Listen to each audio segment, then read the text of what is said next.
Hmm. Alright, hello everyball and welcome to our project Terra Gamedev stream. I'm Felix aka Luxon.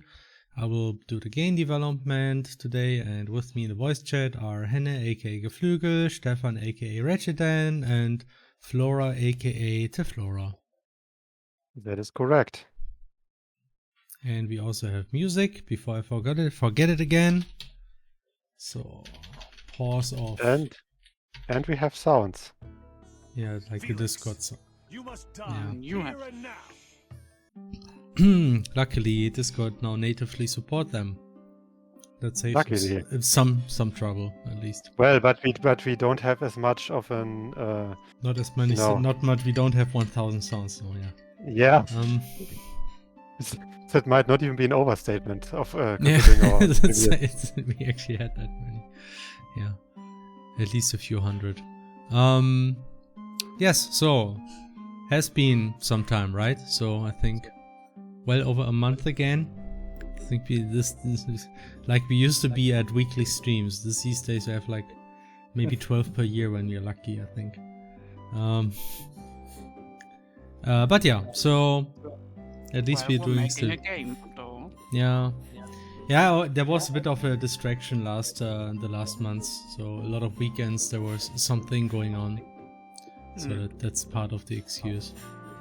But yeah. We are still working on the game, yes.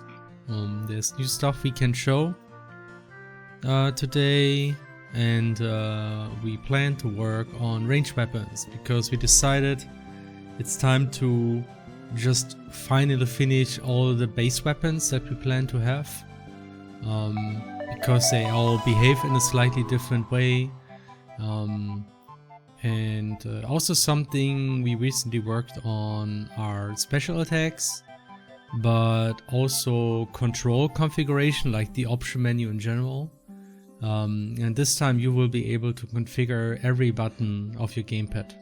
So I think that's something a lot of people will be happy about. It was very widely requested for crosscode, but we never really made the effort to do this, since it can be tricky to do this if you don't plan this from the beginning. But yeah, this time you will have a full configurable gamepad, keyboard obviously as well. Right, we got a subscription by Teflora, our most, I forgot the word. Most loyal subscriber Teflora, saying, "Where did you hide my walking cane? My back hurts and my hip is out of place." Oh, because 60. Yeah, makes sense. Yeah. Gee. Still 7 more years. years. Unbelievable. Still 7 more years till retirement. Still gotta go to work. Yeah. Also, we got a subscription earlier by L2022. Not 2022. 2020. Just say L. L. They know who they are. Not taking the L though, but rather a big W by still being a subscriber to us for 28 months, saying Thank you howdy very y'all. much.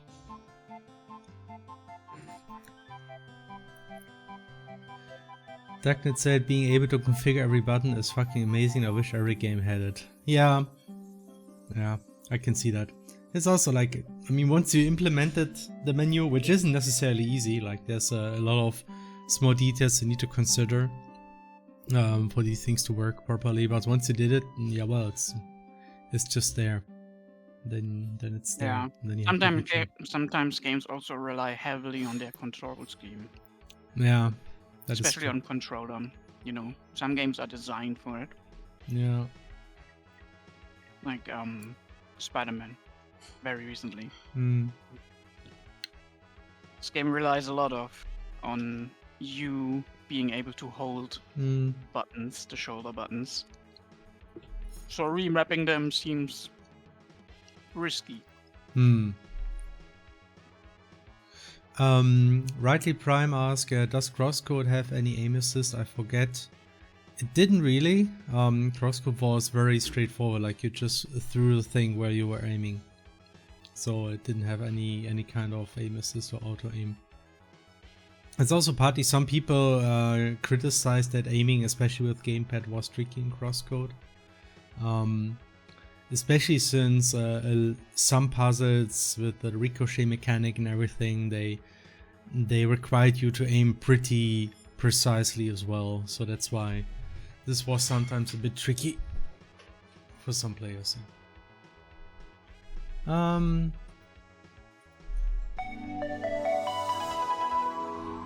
I especially hate when the game forces me to dodge with trigger buttons. Looking at you, Bayonetta. Yeah, well.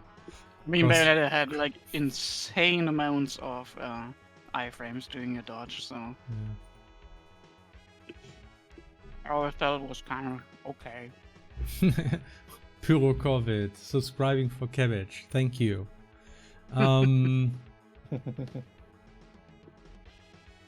Yeah, once you do it once, it's easy to do it again, but it takes a lot of work to set it up in the first place, right? You have to keep in mind that all the tutorials that you do might slightly change, so you just have to be able to kind of always, you have to make sure you always show the right button, so you need a system that ideally adapts, just selects the button depending on your configuration. Once you have that in place... Yeah, we also sometimes need something to swap text based on your input method. Even though it's the same action, it might have a different different controls. Yeah. Especially when it's about moving the stick around, you know. I suck on a gamepad, you can just games, yeah. I love dodge on shoulder buttons. Yeah, the thing is, the beautiful thing about control schemes is everyone has different opinions, and that will never change. There's no right answer. And there was for a long time, people were felt that Demon Souls has an awkward control scheme because you attacked with the shoulder buttons. Yeah. Which reminds and now every Souls-like is copying it harder than... I don't know. I didn't now think it's like a standard, suddenly. Okay, so, yeah, maybe I should show some new stuff first. What has been happening recently. Let's start with the controls. That's something we talked about, right? So, you can now go to the options, and the options menu has been polished in general now. Did you fetch? I think I did. Yeah, I just switched before the stream. Is this something outdated? I don't know. I'm just in general asking. But yeah, so just like in crosscode, there will be a lot of options again.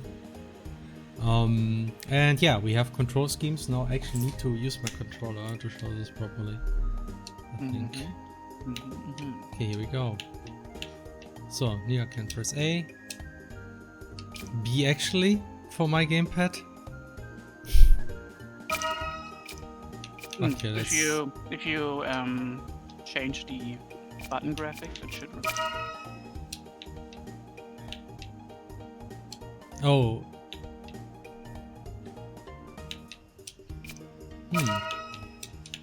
Now I can't change the binding for some reason. Bindings you shouldn't be able to change yet. Oh. You want the button layout. What is... Oh, that's the keyboard thing. Okay, never mind. Yeah, here we go. Okay, so now I can just say, for instance, right now melee is X and dodge interact is B. Let's say interact is A. Then dash and guard will automatically go to B, and now... Yeah, that's like how we had it in the beginning. Oh no, you need to touch. Can you go into the menu again? And show me...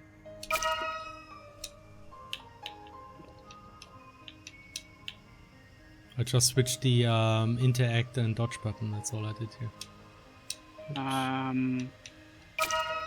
But the preview isn't shown. Oh yeah, can you select the PlayStation 4 control scheme? Yeah. Controller graphics. Right. Where can I do that again? Graphics? No. Interface. Interface.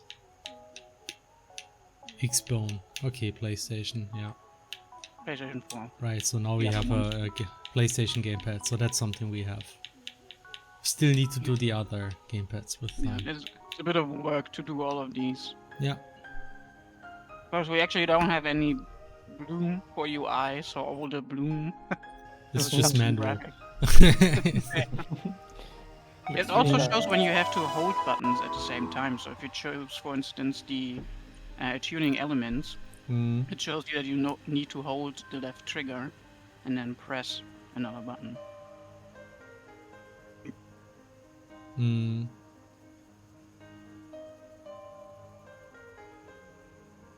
Okay, that's And you right. can also reset them. This is also now working.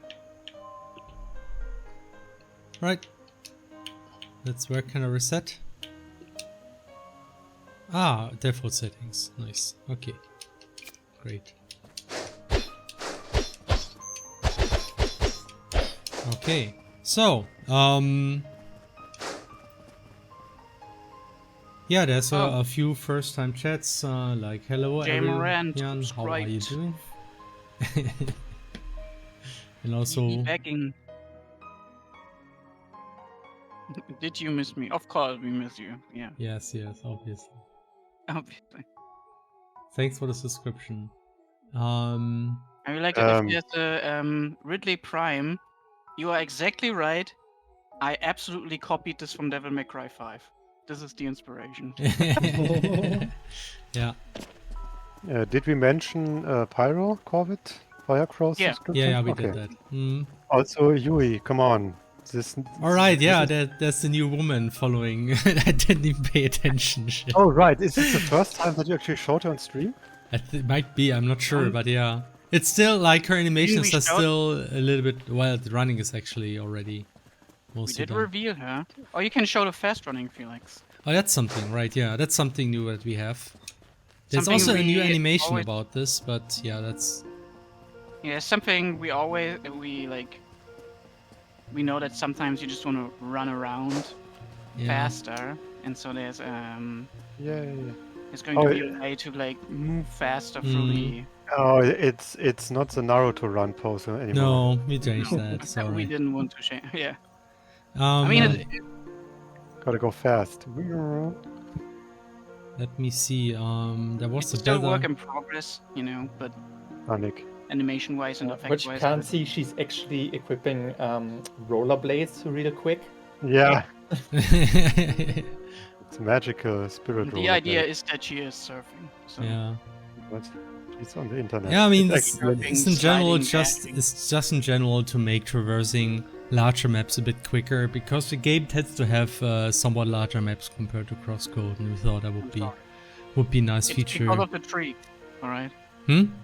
The trees are at fault for this. The Not trees me. are at fault, yeah, because the trees are too big. Everything had to be bigger. Yeah,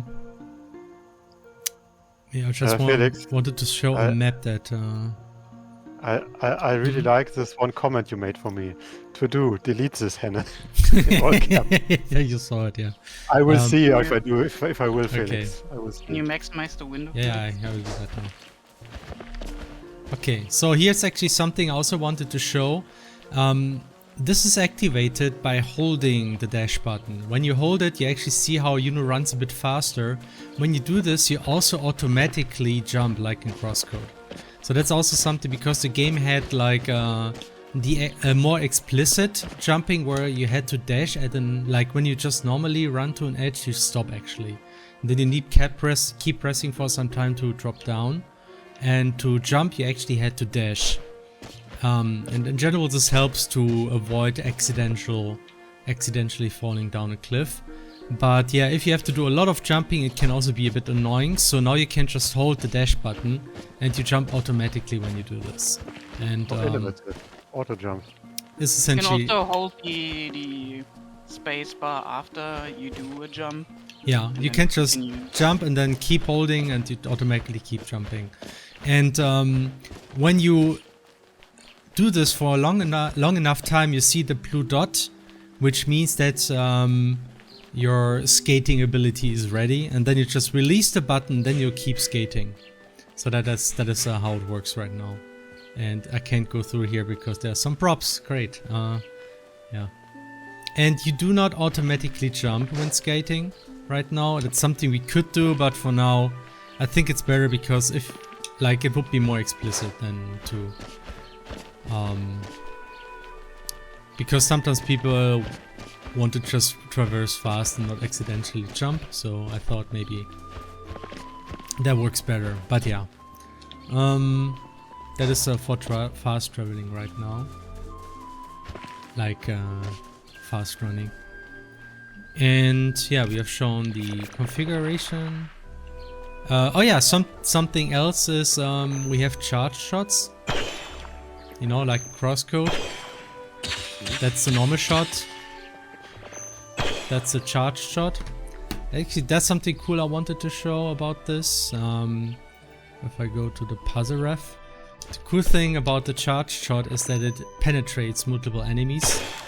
You know, like the ball of steel and crosscode. So you can hit multiple switches, like this. And you can also pierce these all at once here.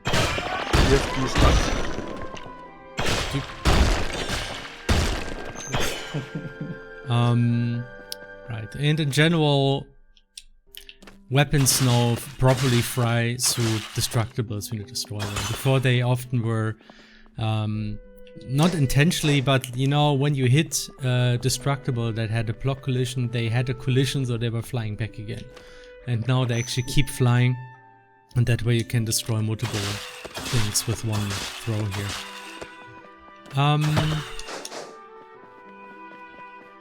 The graphics gives you some Juno on Ragnarok vibes. ice, of course. What? Juno on ice when you do the floating. Yeah, that looks like it, yeah. The graphics give me some Ragnarok vibes, not gonna lie. I mean, yeah, I can see it because Yeah, Ragnarok... might be. I mean, we did play Ragnarok, though I'm Yeah. not sure it's an intentional reference, but yeah. Oh, it's we more can an again evolution just of crosscode. Showing but- like a eye line under Juno. Hmm. And again, crosscode had some... was a bit Ragnarok inspired by how we put like NPCs chilling Just around sitting around everywhere, yeah. Yeah. Okay, Wave so dash. something new I started implementing now, like I think this or last week, is special attacks. So you have them again. They work pretty much like in crosscode, and all the special attacks we have right now are just placeholders, so don't, like, you can't just charge and nothing happens. So this is still work in progress in that sense. And also we don't have magic points or SP points or anything like that. It's something we still need to implement. But yeah, at least in principle the charging works now. And status conditions are there. And they will work a bit different compared to crosscode, in that status conditions only happen for certain attacks. They don't happen for most attacks, but only certain attacks will trigger them.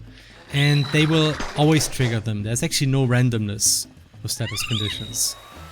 But instead, the effectiveness varies depending on enemy type and also situation. Like, if a status condition isn't really effective against an enemy, you will just see with a percentage that it's not that efficient. For instance here, the brittle just makes them like more vulnerable. What the heck? Okay. That was interesting. So trained just makes the enemy weaker, and this one now has trained 50%, so that means it only does 50% damage. This time we will not have the stun mechanic that just randomly interrupts you.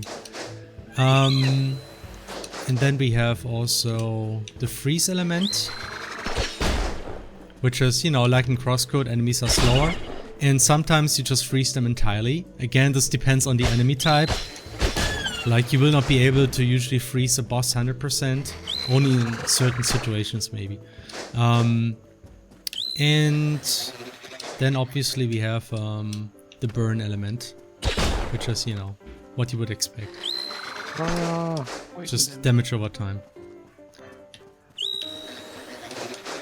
So yeah, that was the idea for status conditions this time. So no randomness, also no charging bars, but rather it always works, but the effectiveness is scaled depending on enemy type and also situation. So we have this idea that certain enemies in certain situations might actually be more vulnerable towards certain status conditions, and I think this really gives us a lot of options to do cool strategic things which might even be optional. So the idea is that status conditions should not be mandatory, because there's a way to unequip them, so you don't have to use them, right? But they will probably be used in many situations to kind of like allow for some more effective strategies, essentially. So that's the idea, at least right now.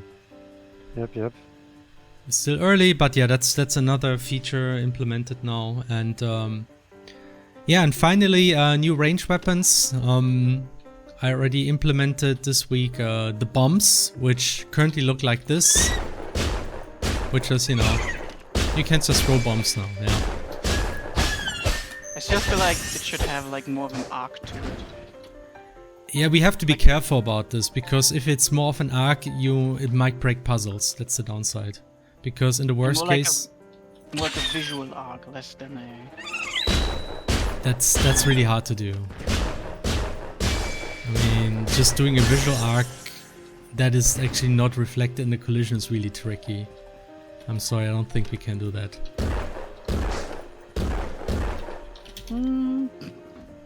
The bomb on the back. Yeah.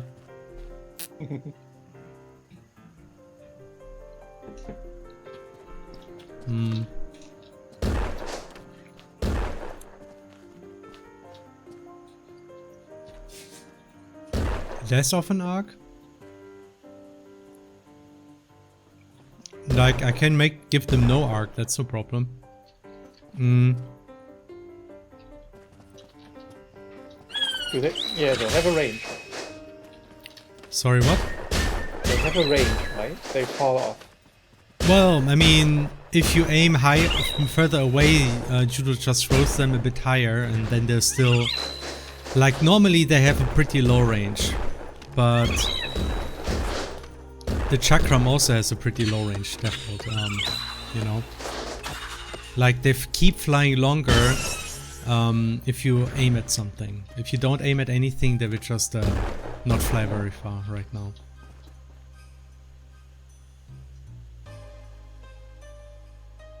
By the way, are you now finally finished with the working on the projectile thingies?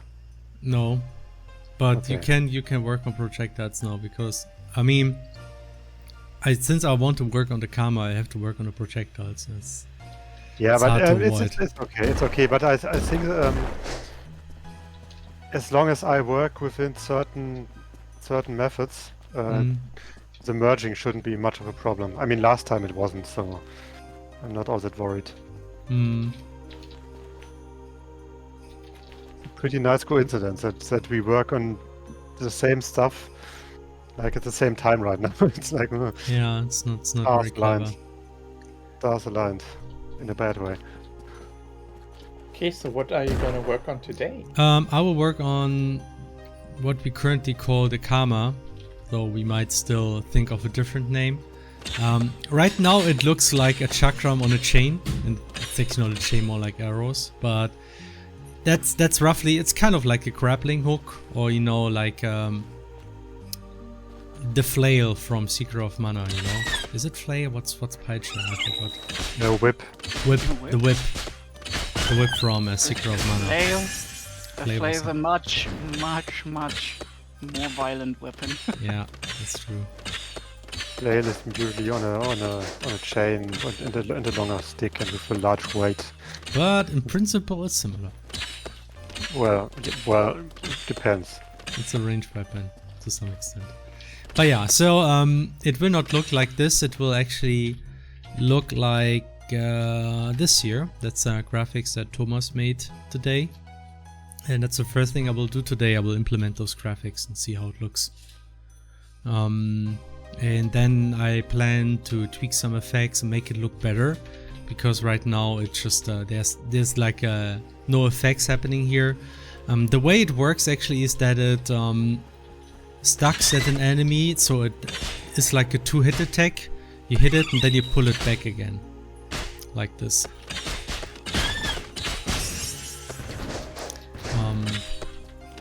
So that's how it works right now. How long the sprite sheet took to make? Yeah, I have to ask Thomas. The sprites for Juno aren't individual. It's a head and arms and legs and body parts. Yeah. On a 3D model. Yeah, if you ask about the main characters here, those, yeah, it's not frame by frame. It's like there's a system that we implemented for this. And they are individual body parts, but what takes long is just also creating the animations. Even though it's still faster than doing them by hand, but you still need... It's a bit more like 3D animations at this point. There's a question. Can I license some sounds from Crosscode for my indie game?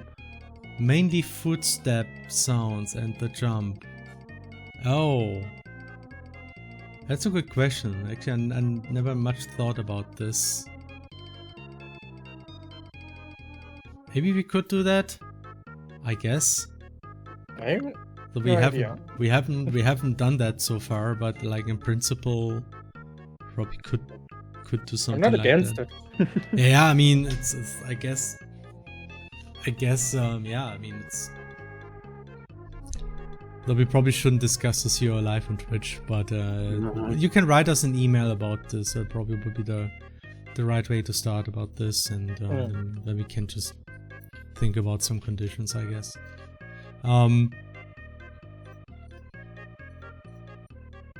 It's nice to ask, though. I mean, some people just copy sounds, though you shouldn't do that, obviously.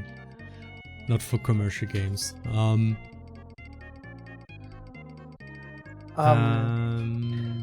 Yeah. So right now the Kama seems a bit similar to the Chakram, at least in combat, right? Yeah, the difference is that the Chakram is first it's slower, if you compare the speed. The Chakram is like, the Kama is actually quicker, and the Chakram actually hits multiple enemies, whereas the Kama only hits one enemy. So those are some basic differences, and otherwise the Chakram has like the catch objects and move them around feature, while the Kama can only push and pull things towards you. So that's like the gameplay difference.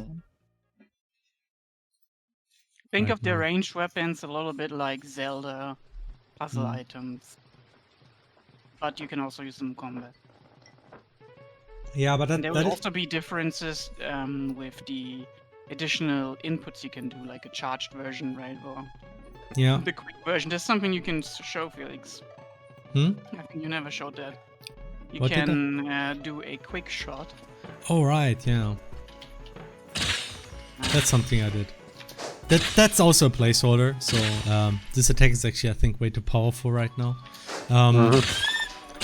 But yeah, you can do a quick shot. Right now with gamepad, there's either you use a custom button for this, or you just press the range and the melee button at the same time. That's how it's done right now. With a mouse, not for gamepad. For gamepad, you just for mouse, press sorry, the range button without aiming. Right. So just without aiming, you just press the range bar, the shoot button, and you just do the quick shot that way. So yeah, that's also new. Oh, also something new. Man, we did a lot of stuff since the last stream. Could that be? Like, here, that's another thing we did. New combos. I'm not sure if he's shown this last time. He may have. But anyway, we actually modified the control scheme for this one. Initially, we had mesh attacks, so you actually had to mesh the button with a certain speed. But there were some issues with this, because you sometimes do this accidentally. Or you have to really mesh way too fast. That might be impossible for some people. And it's really tricky to avoid issues one way or the other. Either you have to mesh too quick, or you would do it accidentally. So we decided to change this, and now it's it actually is you have to hold the button, but only after the second attack. So you attack normally and then you hold the button, and then you do this combo automatically. Like this is a more reliable control scheme we figured. Yeah, and also mashing is a bit of an annoying thing. Yeah, I think a lot of games just don't do this these days anymore. There was a thing for Terra for sure, but that was an old Super Nintendo game. I mean, sometimes mashing can feel nice, but I think it would be annoying if you have to do it all the time in normal I think combat. mashing is okay if it's like the only attack option that you have where speed is not that important. But if you use mashing with a certain speed requirement, I think this might be problematic sometimes. Yeah, I agree. Also, we got a subscription by Bill Fork 34. Hello everyone, how is it going in life? Chat, did you know that there is something called the Prime subscription, and you are taking Jeff Bezos' money? That is true, and you are giving it to us basically. But also still to Jeff Bezos. Well, indirectly. Yeah. No, they give it very directly to. Okay, well, yeah, before, yeah. We also got the first-time chat from the Lazy Enigma. They say, "Oh wow, I'm finally catching you guys live. I'm currently playing through Crosscode for the first time, and I'm having such a good time. I came across your dev streams and have pretty much watched all the ones pertaining Project Terra. You all are such good time, and I actually learned game dev stuff from watching. Thank you for sharing this kind of stuff with us."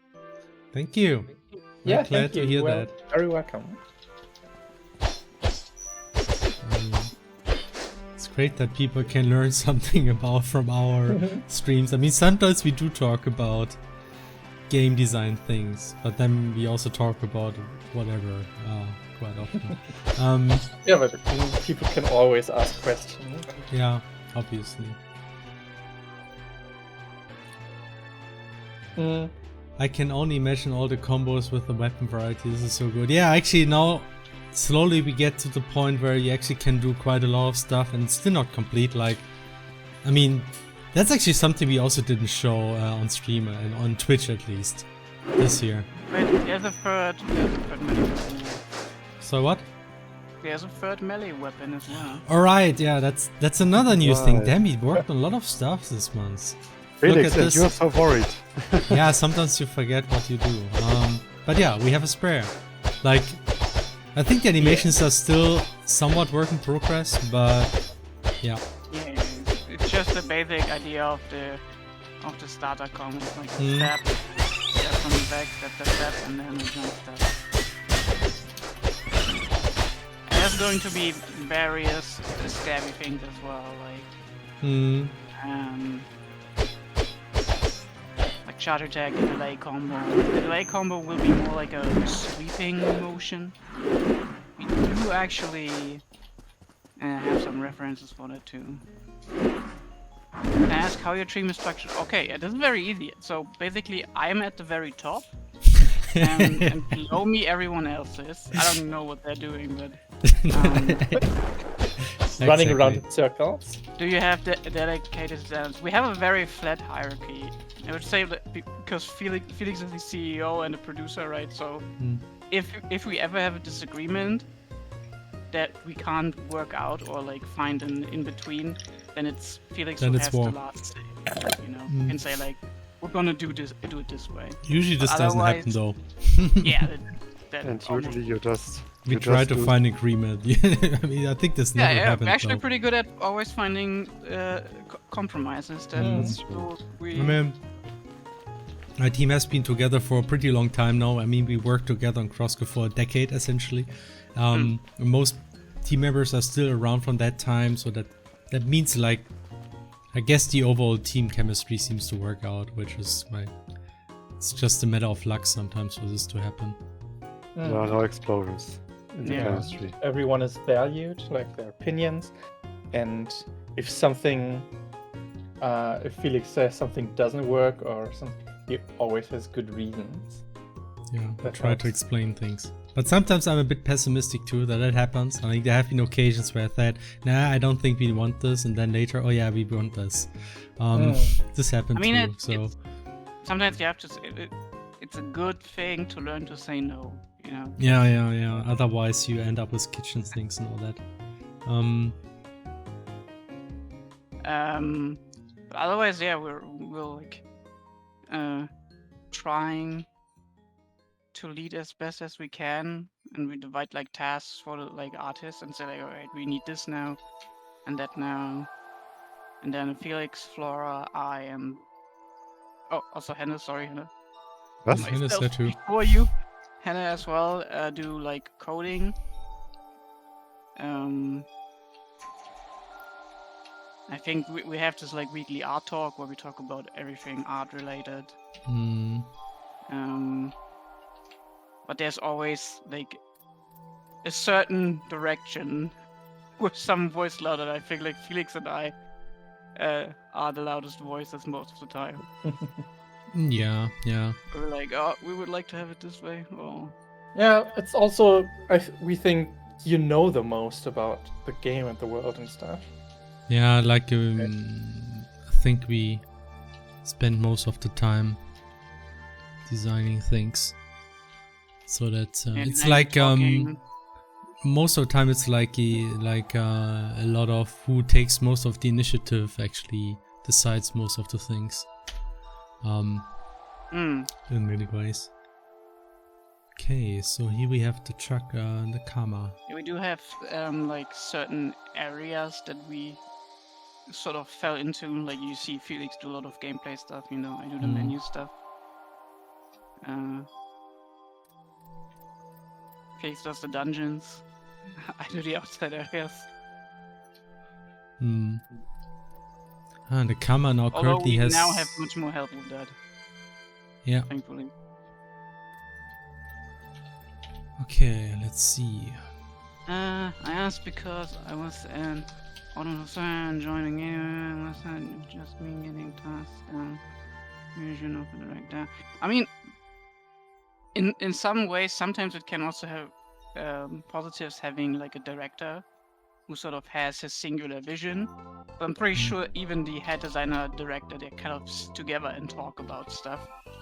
And then delegate tasks. It always depends on how big the studio is, right? We're a smaller studio, and we all know each other because we're friends, right? We were friends before, and we're still friends, you know? No, we're not more Didn't change. friends. Not anymore. Not anymore. Those days are over. Stop today. And because of this, we like there's more communication, right? We're smaller teams, so we have one Discord server, everyone can see the stuff that's being talked about. And technically, everyone can always say something. Though after a time, like for instance in writing, it's hard to keep up. If you want to get into it, to have every character in your head and know how the story evolves. Yep. I have a question about the Kama again. Yeah. So the default attack pushes and pulls the enemy a little bit. But will you have control over it, like with a special attack or something? There will be no special attacks with weapons, we decided. There will only be certain combo attacks. Because otherwise the complexity would just be increased too much. Like the Kama, the thing about the ranged weapons in general is you actually want to make sure they are not too fancy and too unique, because the way our system works is sometimes you just need to hit something with the right element from range. And that means it must work with whatever weapon you decided to select as this element. That's why I say all the weapons have to fly relatively straight, because otherwise suddenly this weapon is very unique in a certain way, and it might only work in certain situations, or it might only not work in other situations. And then you have to again switch out weapons just because of a certain puzzle, which is something I really want to avoid. So I will try it as much as possible not to force player a certain element weapon configuration. Of course. So that's why we are kind of limited in how fancy and unique weapons can be. And the Kama really is just, you know, think about how original the crossbow is compared to the bomb. I mean, one of them hits you and with a pierce thing, the other one does an explosion. And the chakram is, I think, probably the most unique in that it kind of like goes through enemies and flies back. And the Kama is, again, kind of similar to the chakram in the same way the bomb is similar to the crossbow. I actually see those two as like variants of the same weapon kind. The difference really is that Kama is just, it's faster. It is single hitting. Like it doesn't hit as many enemies as the chakram. And yeah, and it push and pulls enemies. And then there is a way to give the Kama at least the option that you can pull in enemies. We can do that, but I'm not sure if you want to do this for every enemy. Yeah. Because there might also be issues with that. Like we can say certain enemies actually can be pulled towards you. And in that case, it works similar to how the chakram catching is done. You just need to press the other throw button. And then you automatically pull the thing towards you. That's how you would control it. So that's at least the idea here. Yeah, I can imagine some cool combos. Yeah, I mean, pulling things Especially towards you is a love cool melee. thing. So, Especially for players who love melee, yeah. being able to shorten the distance.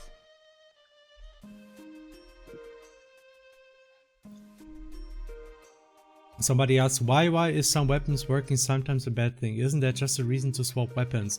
Again, we have a system where you assign a weapon to an element. And if you want to use the element from a distance, you're forced to use the weapon that's assigned to that element. And that's why if you want to use this element from range, you have to use this weapon.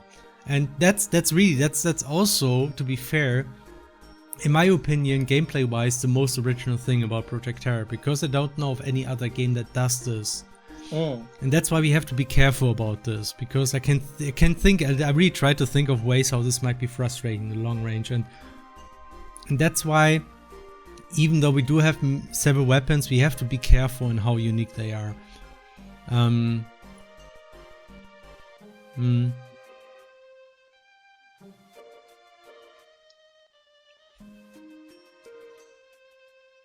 Yeah, if you have some sort of elements have a higher priority. Yeah, well, at least puzzle-wise, right? So, to be fair, sometimes puzzle-wise, it's about the weapon.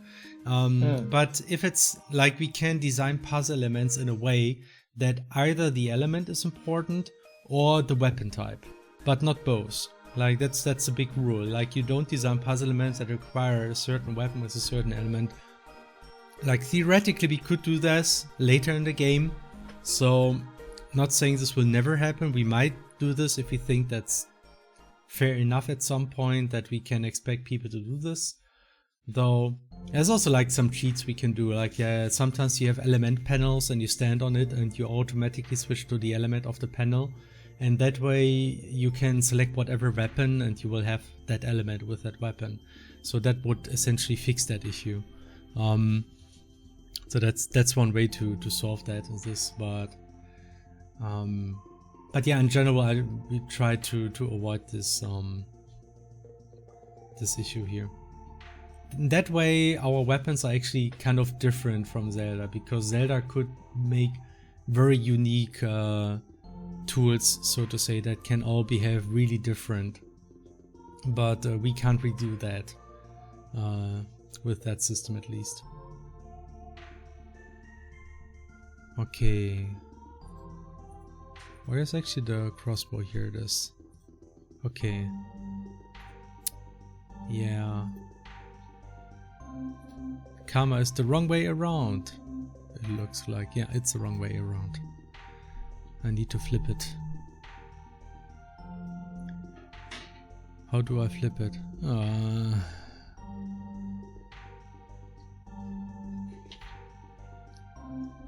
Okay.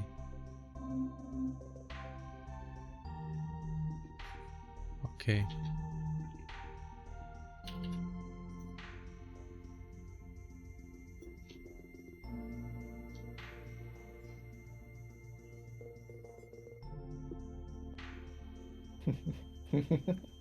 Oh well.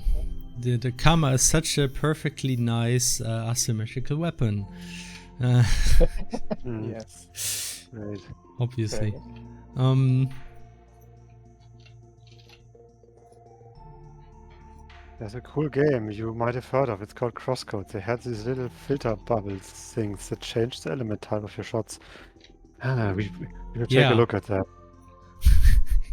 That's what I actually meant with the element panels. We have something like this in Terra, obviously, as well.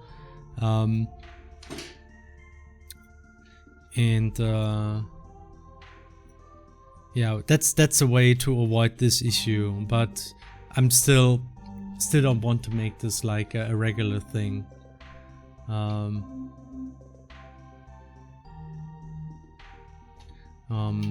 Where the element weapon combo, like a specific combo, is mandatory to solve puzzles.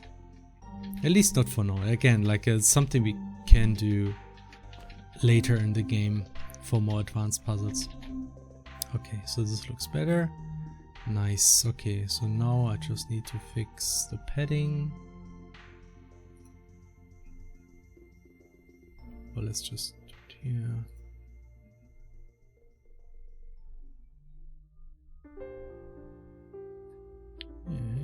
Wait, what happened? Oh, okay, good.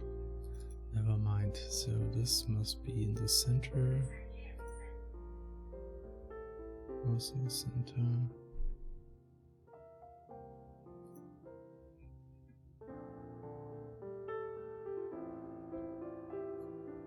Okay, this looks good. Nice. Look at this.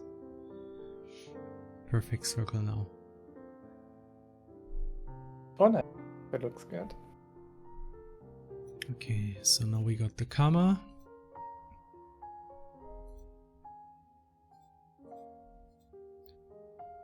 Now let's go to the weapons.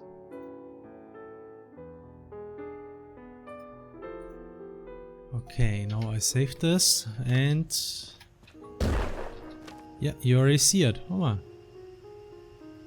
Okay. That's interesting. Yeah, okay. That's probably because of the 8 directions. Though I think I will just tweak the animation a little bit. I think we will have custom animations for the Kama anyway, so I will just make copies from the chakram animations here. Was it? You mean the little twitch when in idle? I mean, like the weapon seems to suddenly change directions. I think the same thing happens with the Kama, but you don't notice because your rotations are very subtle. But here it looks a bit weird. So aim, start, chakram, aim, move. So I've been recently playing Endless Dungeon, and it's a really good game. It's really fun. It's really polished. I heard about that one. Sadly, Endless it's Dungeon. only 3-player co-op, but it's kind of like a dungeon crawler, roguelike, and tower defense. Oh, tower defense, you say? So every time you open a door, you get a certain amount of resources. You can build generators, which give you more resources with each door. With these resources, you can build turrets or what's it called? Okay, I just modified You the develop, chakram. basically develop new turrets, and then you have a little crystal, and you have to defend that crystal from enemy waves. There are certain rooms that can have an enemy spawn, and then in a wave, enemy spawn from there and go to the crystal or to the generators, and you have to defend them. And you basically lose when either everyone dies or your crystal dies. And at some point, the crystal is on top of a little bot, and that bot can go out of its socket and move to a door and open the door. And when you're done that, you're in a new region. And all your resources don't reset, but like the generation is reset. And yeah, you can be really tactical about when to open which door, because there could be enemies behind it. When to use which resources. So it's a lot of like tactical thinking. You don't just rush in and open every door, and then you're quickly overwhelmed. You have to think about things in long term. And yeah, of course, there are different weapons, different classes with different abilities. Yeah, it looks really good. It's top down, by the way. Looks really good. So. Plays really well. It's really polished. And it recently came out of early access. And I think, or there was a beta at some point. I don't know. I'm not sure. It's apparently a spiritual successor of Dungeon of the Endless, apparently, which I have in my Steam library. Interesting. But never played. You guys ever play Sanctum 1 or 2? Yes, it's from the developers of Satisfactory, and the same devs are making Goat Simulator. Really? Yes, Jeez. It's a whole thing. They switch around a lot. And I love Sanctum 1. I don't like Sanctum 2 that much. I forgot, but some mechanics changed and it didn't play as well. And Sanctum 1 was just better balanced, in my opinion. But yeah, Sanctum 1 is basically tower defense, but as an ego shooter. And you have a grid of where you can build turrets on top. So you have to make a long path for the enemies, otherwise they would go straight to the wall or whatever. It's one of those kind of tower defense, okay. And the cool thing is you have flying enemies, you have crawling enemies, and you can shoot them together with your turrets, but you also have to manage your turrets a little bit during the fight. And there are blocks, for example, that are like transparent. When other turrets or yourself shoot through it, the shots get stronger. And so you can have some interesting layout things. You also have plates on the floor that can make the enemies slower. Stuff like that. It's really cool. It's really nice and working adaptation of the tower defense genre. It reminds me of like this old, I say old because it was like a thing that was already a thing back then when we started before crowdfunding. You guys remember what was the game? Aegis Defenders? And that was also a really interesting concept. Sadly, it had like some polishing issues, in my opinion. But I still played through it, and it was fun. But it was definitely noticeable that the game had to cut some content and lacked some polish in some areas. But that one also had like the whole tower defense thing, but mixed with a platformer and stuff like that. And then there was this one level that just sucked, which had you basically defend a thing that was on the move. And Felix might remember that because we played that together at some crossing in co-op, and it was a really fucking annoying level. I don't remember. It was really annoying because you had to defend this thing and then also platform around and open some switches. while you were basically on the run, and it was not a lot of fun because the platforming was very imprecise and the timing, and you had a really hard time limit.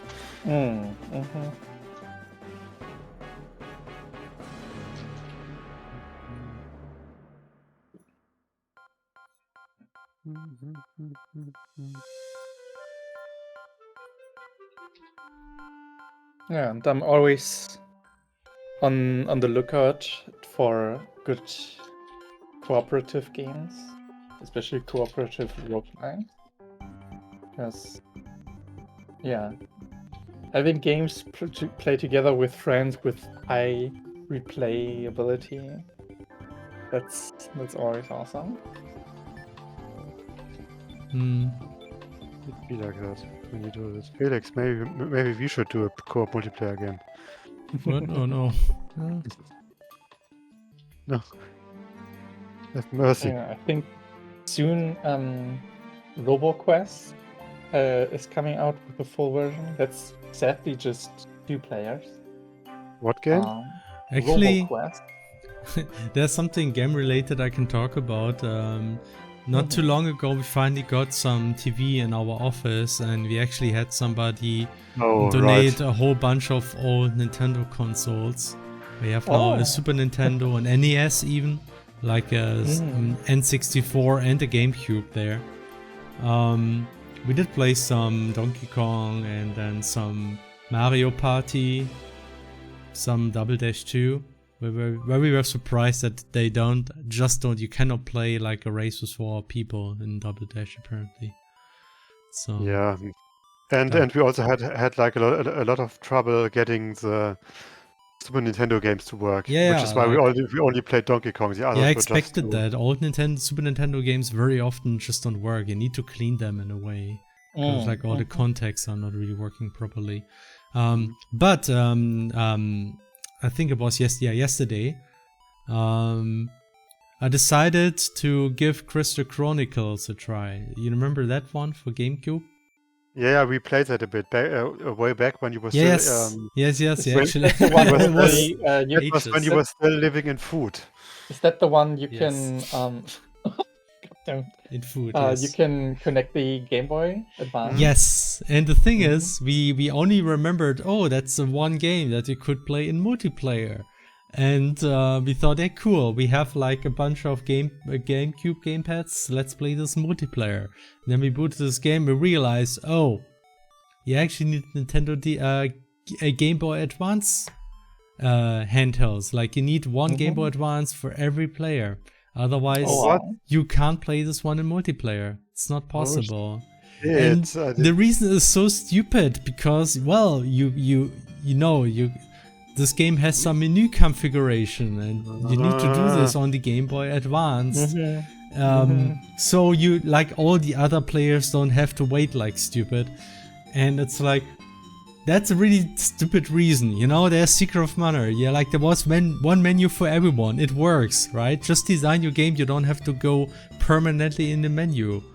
I think I remember I had this game, but I think I never played it that much. Because essentially I think it's most fun in multiplayer, and it's so tricky to actually play this in multiplayer because you need a whole bunch of Game Boy Advance systems. Nobody has that. And the cable. That on top. Right. That was such a stupid thing.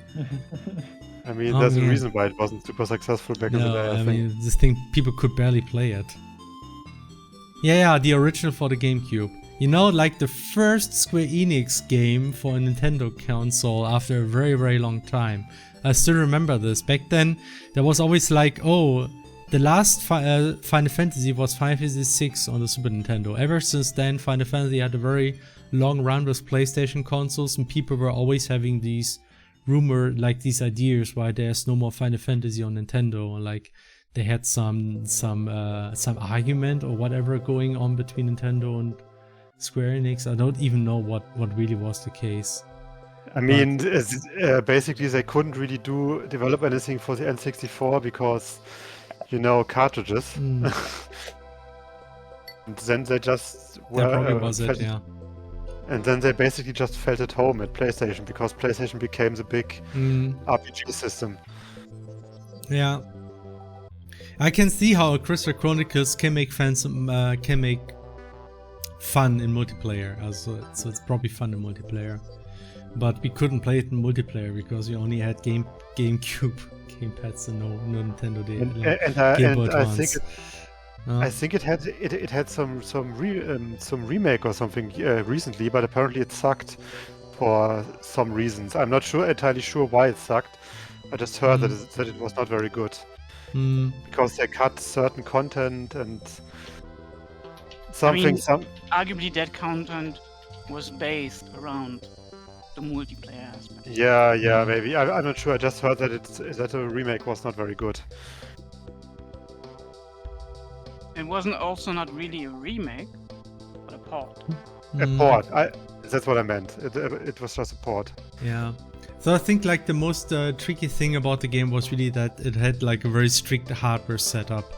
And once you fulfilled it, probably was fun to play, but I think for me that was never the case somehow. I think the only time I probably could play it was when Hera visited my place, and then suddenly I just had no friends. That's why. That's the reason. Oh no. But yeah, like we couldn't play it a lot. The only thing I noticed is that, damn, this game has no dodge button, and you press and the attack happens like a second later. That's the only thing I remember from playing it. Like, oh my gosh, it didn't really necessarily age well, I think. Yeah, I mean, I see it just didn't have that good of a combat system. Yeah. One action RPG. I mean, the idea was nice with the thing that you had to protect. Making sure that everybody stays close to the screen. Yeah.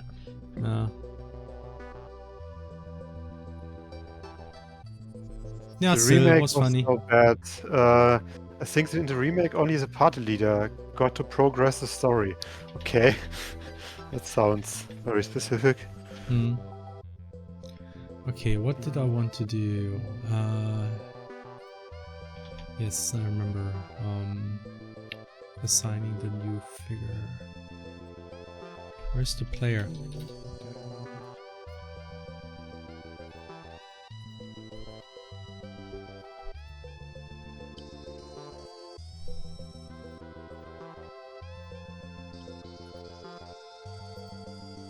But yeah, still it's funny to actually play those old console games. You know, GameCube, it was relatively modern to 3D console, was like PS2 equivalent. But yeah, still it was still no widescreen, you know, 4:3. It's like, yeah. Cannot make use of your widescreen TV.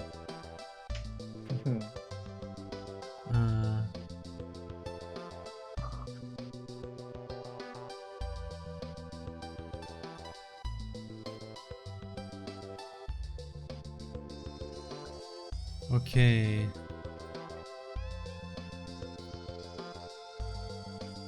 So.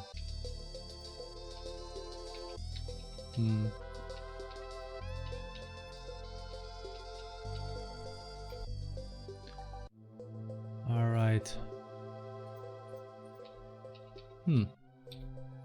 Shooting proxies in the player editor doesn't work anymore. Maybe I broke something. Oh well. Gotta try it in the game.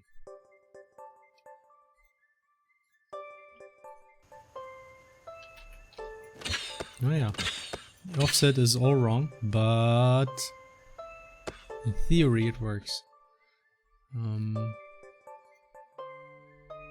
So how did that happen?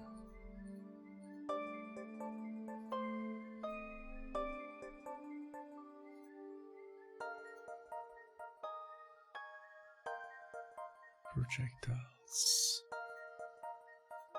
Yeah. What's happening here?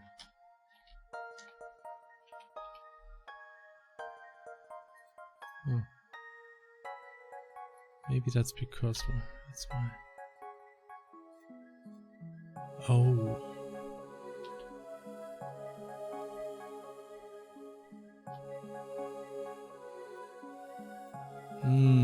Okay, I just copied over.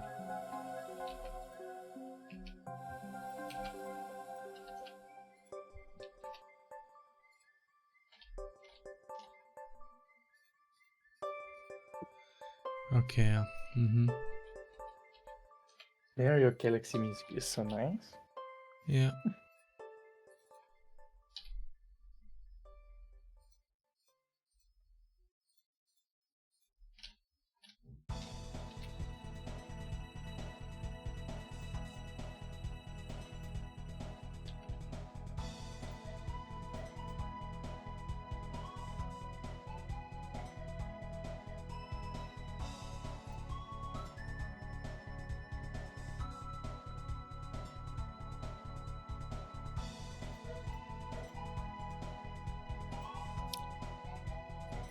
-8.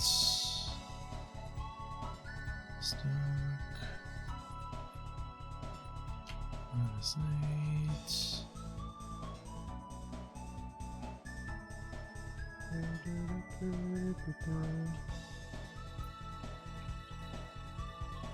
Okay.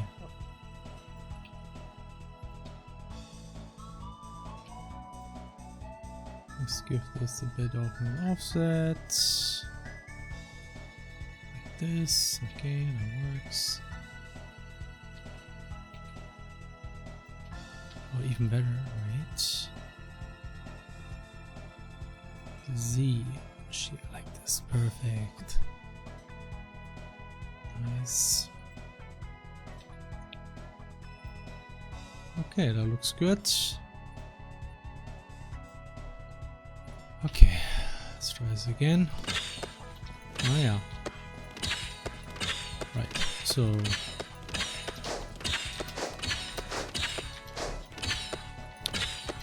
yeah.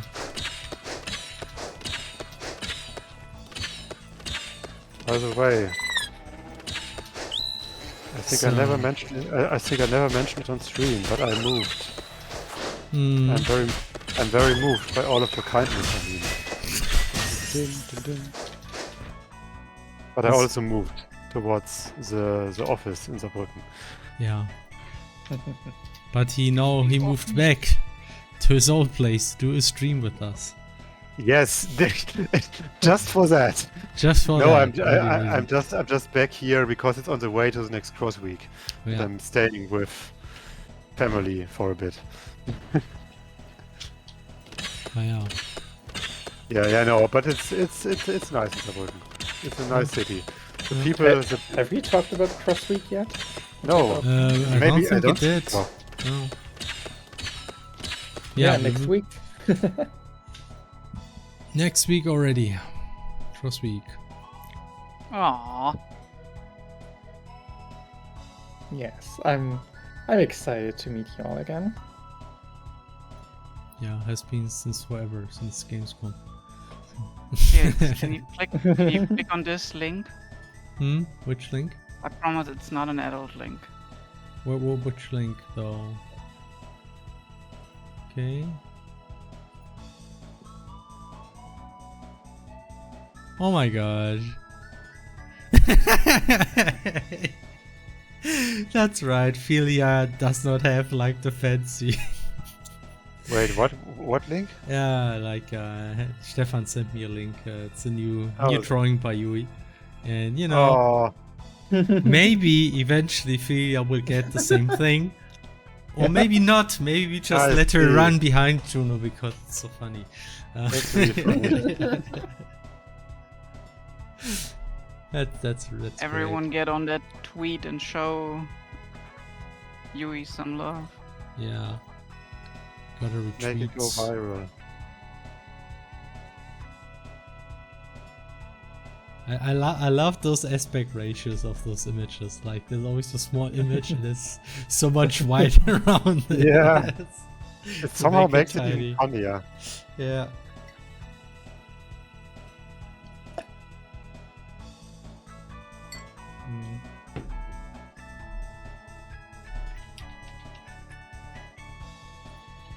Okay.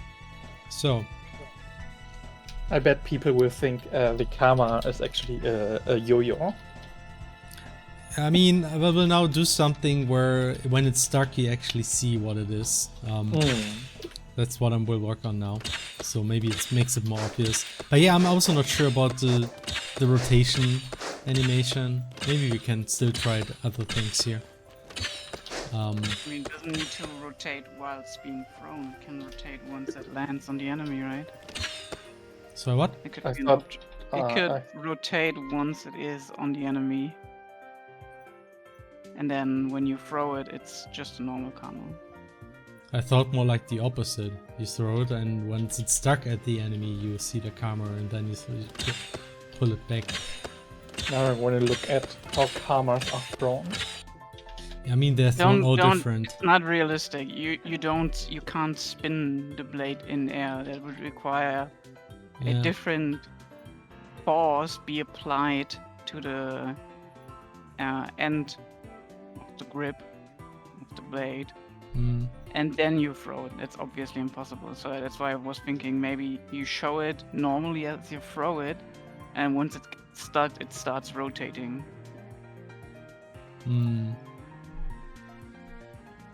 I will just try something. Because if it's stuck on the enemy and then it does multiple damage, I think it's weird because it doesn't do anything, but it still does damage. I mean, you pull it, and once you pull it, you know, like it's more like when you pull things, you do damage again. It hurts again. So that's why I think it you actually see it as it's stuck in the enemy, and then you pull it, and then it does damage again. Or you just do a slower rotation in general, you know. That yeah, that's something I was trying to do here.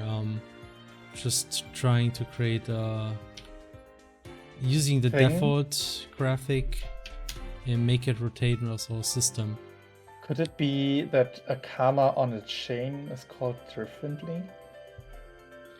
Yes, Kasurigara or something. Kama Surigara.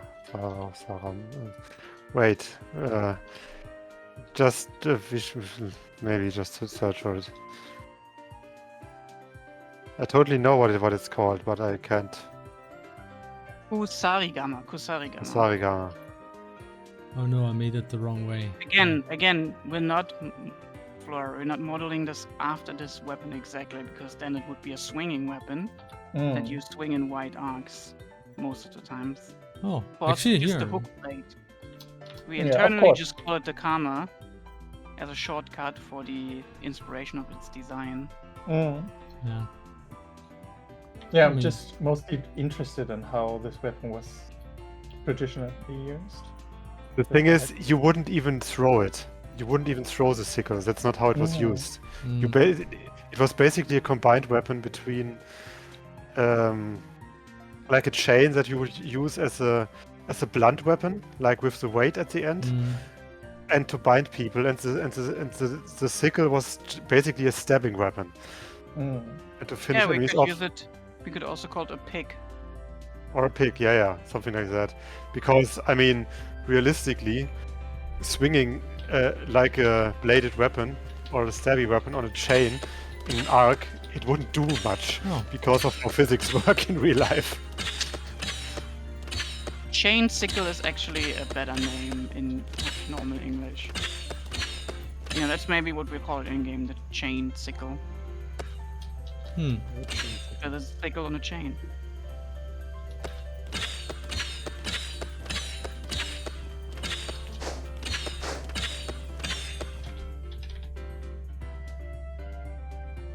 Sickle on a chain does tickle and pain.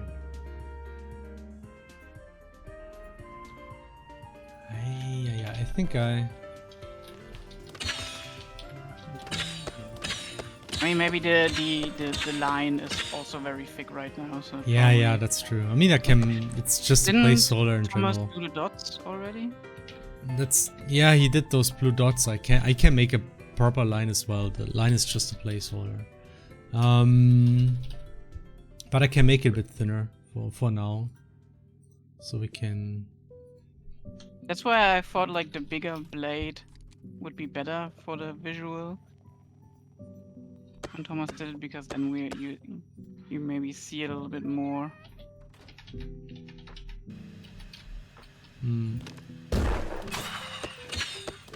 But Meteors could make smear frames for the graphic that are not as spinny as the ones we already have. I mean, yeah, if you just make like, I think 4 graphics would actually be enough. Right now it has like these 4 spinny graphics, which are a little bit blurry, but not quite as blurry. I think this probably would work better, so it's a bit slower spinning. I think that would make it more distinct from the Chakram. I mean, the way it is right now, I think I like it a bit better already, because it's more unique. I mean, look, this is... yeah, the problem is... Oh yeah, maybe on the return it shouldn't spin at all. Yeah, that's a good point. Actually, that's something we can easily do. And also...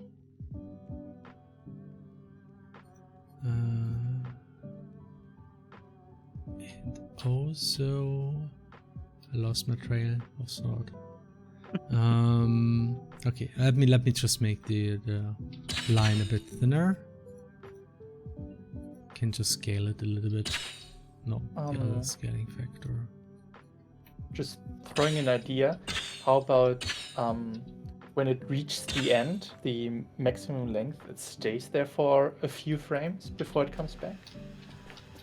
That's exactly what happens if you hit an enemy. Yeah, that happens when you... hit an enemy, then it doesn't happen, and it's more like to show that you did something. I can make the return speed a little bit slower. I mean, right now it goes back very quickly, so maybe I can turn this down a little bit.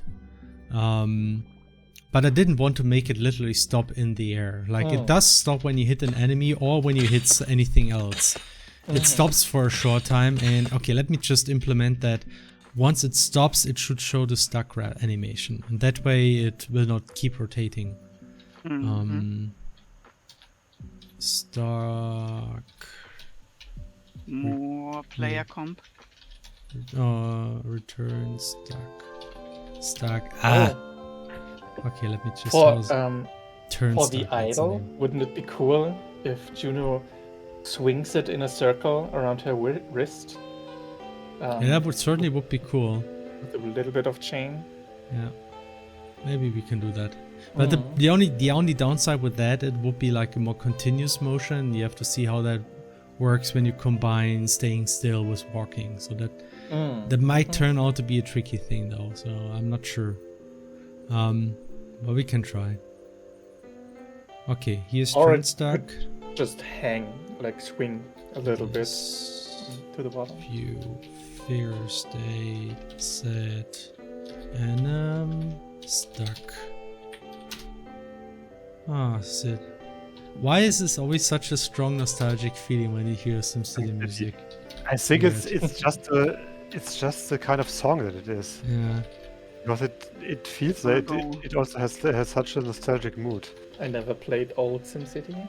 Okay. I'm gonna go play some City Skylines. In 30 FPS. Let's go. No, with a the lot of original one teeth, I doesn't- heard. No, it's LOD'd out, I'm pretty sure. The usual Twitter combined intelligence of telling the developers of how they should fix their game. Yeah. I mean, the Always devs said telling- themselves they don't care about the performance. No, they don't. They didn't say that. Thing is, I'm pretty They sure. didn't it's say they don't hardcore. care about performance. They said performance wasn't the factor for them for the release date. It doesn't mean Okay. they're not working on performance going forward. It just means Okay. for the release they didn't want performance to be the factor that held them back for the release. also, it's not like the human eye could notice it anyway. For this type Yeah. of game, actually, I agree. Yeah, I mean, like, if you ever played City Skylines, the first game, and you have a big city, no machine is running this at 60 FPS. No CPU can handle that much shit. also I heard And that. also, it's not the developers at fault. In my opinion, it's probably Unity. Let's be honest. Their universal render pipeline is full of shit. Okay. It's probably hammering the GPU with unnecessary calls because like that render pipeline needs to do everything now. Okay. There's a good thing I heard about the game, and it's that it actually has realistic traffic infrastructure planning, and not just the American kind. That is not realistic. I mean, didn't the first game have that as well? Netherlands, Yeah. Netherlands, Netherlands. Netherlands. No, yeah, but I heard that like it's more realistic in how it presents the effect of like having too many roads, and the effect of having barely any roads, which is like mostly positive. You can actually, it's fascinating the level of complexity you can achieve building streets. In City Skylines, I'm sure it's the same with the second game as it is with the first one. You can build your own like intersections and everything, right? For like highways to like make traffic flow more in and out, and it gets very, very complex, obviously. And they apparently implemented mixed zoning, which also made like city planning geeks very, very happy. Because not mixed zoning is like such an American thing. And also shit. Whenever I watch like YouTube videos of some people playing the game and making cities, you can always see who's American, because the American will always make boxes. They will design every road and everything in intersections and road intersections, like the urban living area, right? And then when it's more European, we tend to like make more curves. For us, everything kind of developed naturally, right? We didn't plan the city ahead of time. Yep. And so you have more natural curves, like almost like suburbs in America sometimes do this, right? Where you have like a big roundabout at the end of something, and then you have a bunch of houses there. Yep. But the best ones are the ones that take the terrain at a time and just build some bullshit. Of course. Felix, I have another little idea for the visuals of the chain, basically. Because I imagine if you throw it, it wouldn't be super straight at first, right? Because you let the chain loose for a little while, and only when you pull it back, it gets straight. Yeah, I mean, I have some ideas for how we can handle the chain in particular. It's important that the projectile has to fly straight forward, right? Because otherwise gameplay. But I did think we might actually do is create a nice rope shader effect. Because this is just a ribbon, and we can make as many intersections as we want to, and we could probably render in more fluid line this way. And the way I would do it is that shortly after you threw it, you have like a more wavy line that becomes straight very quickly. Yes, and then exactly. when you pull it back, it keeps staying straight. Yeah, then you also have like a clear distinction between it going out and coming back. I was actually thinking that's something you could work on during the cross week, because I think it's a more isolated effect, technological thing. Okay, but chat, as a reminder, everything you see right now is also just work in progress for like the game mechanics, and seeing how it should interact with the environment and everything. As you can see, Felix just shooting the wall. Yeah, I think the pose is actually, you know what, we probably could make an effect where the tip of the spear is just disappeared, so it looks like it's actually stuck inside the wall. Right now it's just touching it, right? So we could just make the tip kind of cut off a little bit, so it looks like it's stuck, you know. That's something we could do. Should it get stuck a little bit in the wall? I mean, right now it doesn't. But we could make it, we could just fake it by just cutting the graphic a little bit at the tip. So that would be one way. And yeah, like something I wanted to do now is actually add an effect when it's stuck, and I think this will already help a lot to sell the effect. Right now there's no feedback. So and still, but I'm actually wondering how I do this effect. I think it's okay,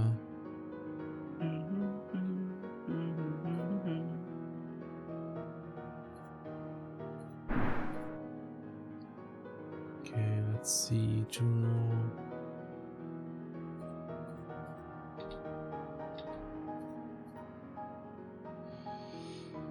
Chakra effects. Yeah. Right, I would just abuse the wall effect. That's the idea.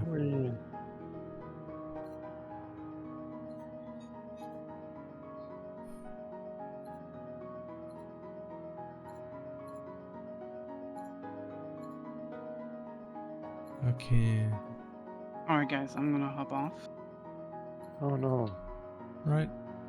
Okay. You guys have a nice time. Nice You evening. too. You have a nice time. No, you have a nice time. No, yo. No, you. Alright, guys. Right. Bye-bye. Bye. Bye-bye. Bye. Never left through the door. There's a question. Is Juno pulling it back or does it teleport back?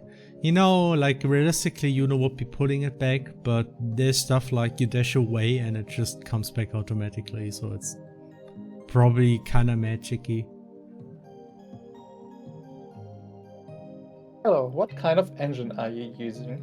We are making our own engine. It's done in TypeScript and WebGL.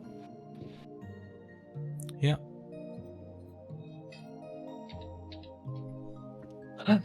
I know it's a bit too early, but I kind of want to talk about anime. Anime. I mean, Stefan is done, so I think we're legally We gotta go allowed for a to. few minutes. Again? Oh no.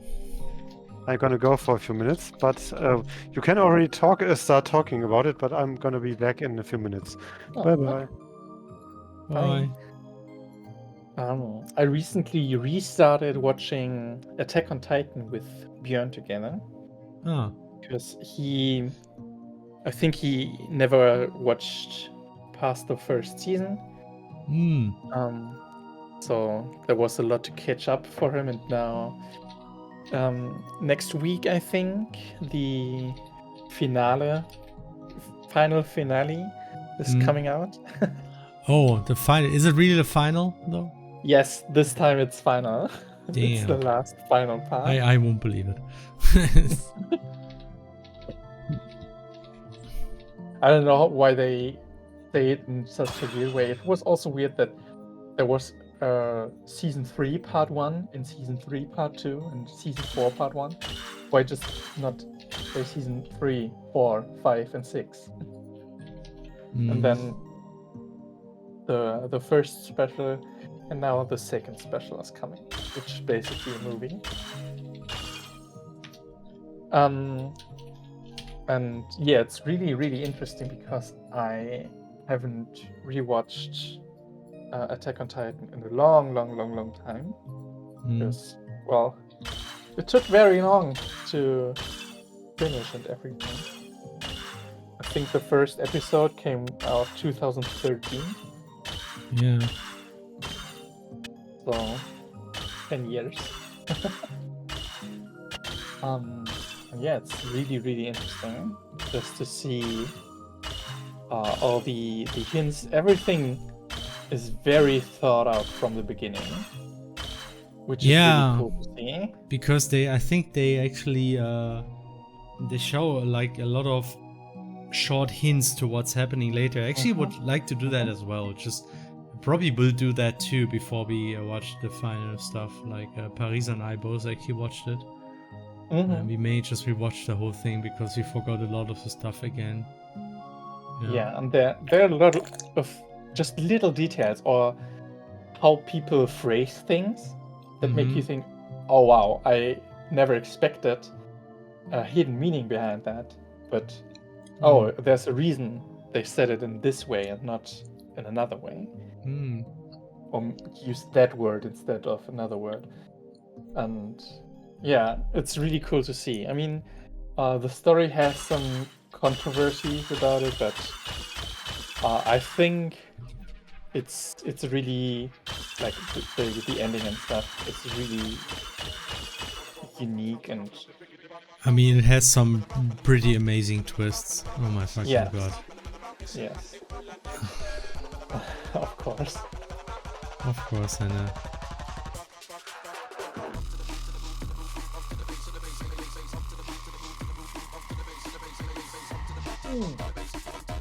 Such a banger. Yeah. It's not that bad.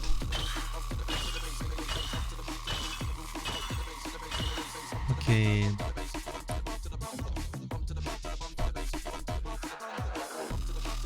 That's a question. Hello, what kind of engine are you using? This looks amazing. Thank you very much. This is a custom engine and it's based on web technologies. So this is all could theoretically be run in a browser, though we are using Node WebKit to create like an offline application. And we did something similar with Crosscode. Back then we used Canvas 2D for rendering. Now with Project Hera we're using WebGL, so that's why we can use 3D and all that in graphics cards and fancy effects and all that. Lazy Enigma asks, if I remember correctly, you're also One Piece fan, right? Yes, hell yeah. Have you seen the live action? Yes, I've seen it. And are you caught up on the manga chapters? Yes, that too. And it's insane right now. The last chapter there was so much stuff in there. I don't want to spoil anything, but wow. Like he's throwing out stuff that were like not really kept secret, but things you wanted to know about, you wanted to learn more about. Now he's coming to these things, and it's really, really cool. The live action was very decent. I don't prefer it over the anime, I think, and especially not the manga. I think just pacing and the live action is really tough to do. And I think it, but the thing is, I think the idea was to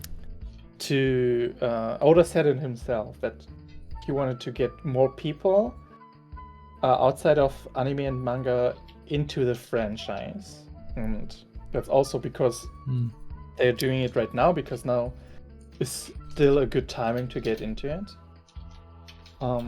Because still? Okay. Yeah, because it will end soon-ish in the next few years.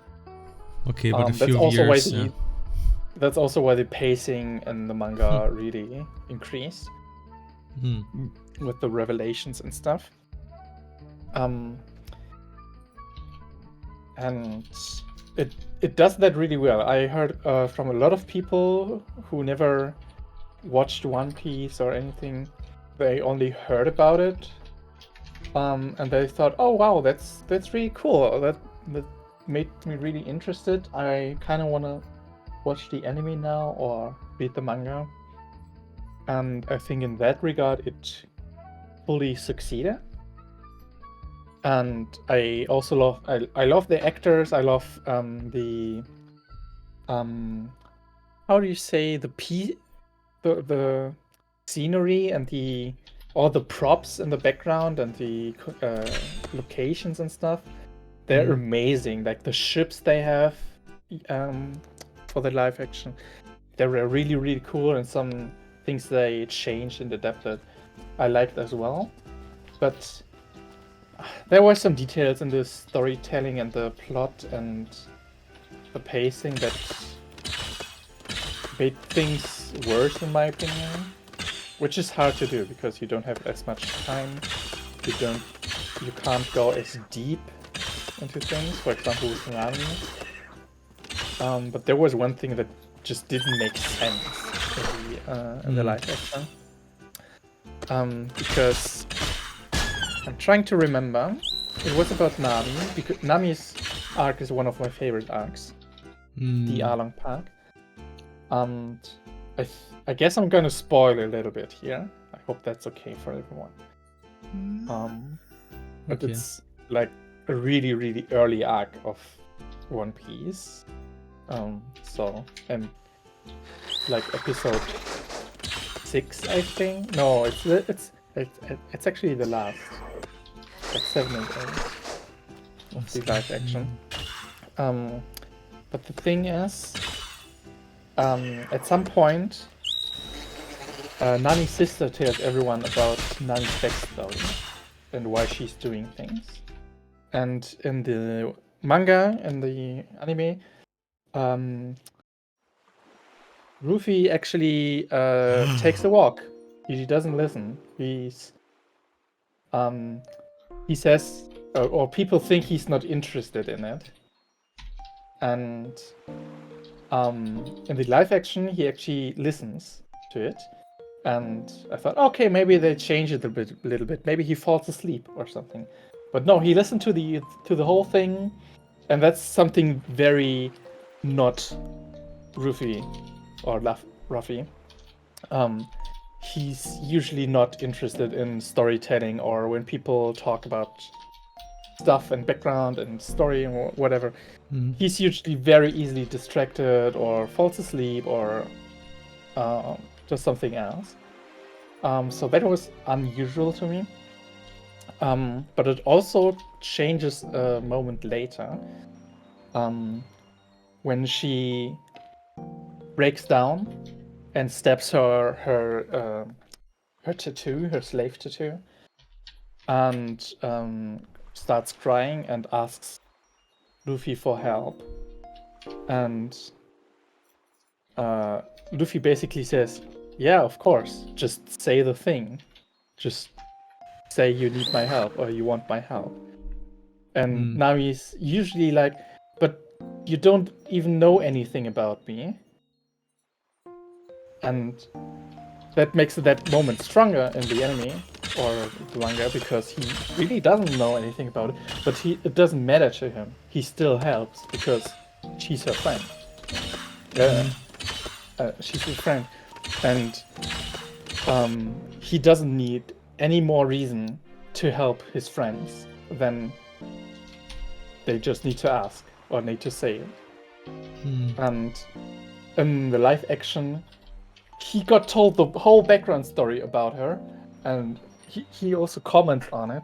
And then she says, but you don't know anything about it. And he says, you're right. I don't know anything about you, but I still help you. And like, that doesn't work anymore at that moment. I mean, yeah, he does know a lot about her. Yeah, suddenly he knows everything about her. And yeah, that was odd for me, the decision and the change of character, because that's something really core about Ruffy for me, or Ruffy. In German, I watched it in German, with the German voice actors from the original animation, and it fits really, really well. The voices are amazing, but in German they don't say Luffy or something like that. They actually say Ruffy. They also don't say Usopp. They say Lysop. So they have a few changes in the names, but they work better in German.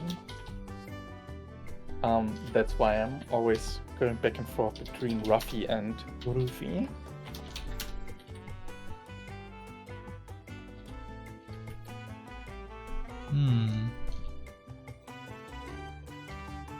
But yeah, overall, it was really good. The filmmaking was pretty good. Sometimes it was a bit cheesy, sometimes it was a bit too edgy in my opinion, but that's fine. It's okay. It worked well in everything, and it has a different tone, but that's fine too.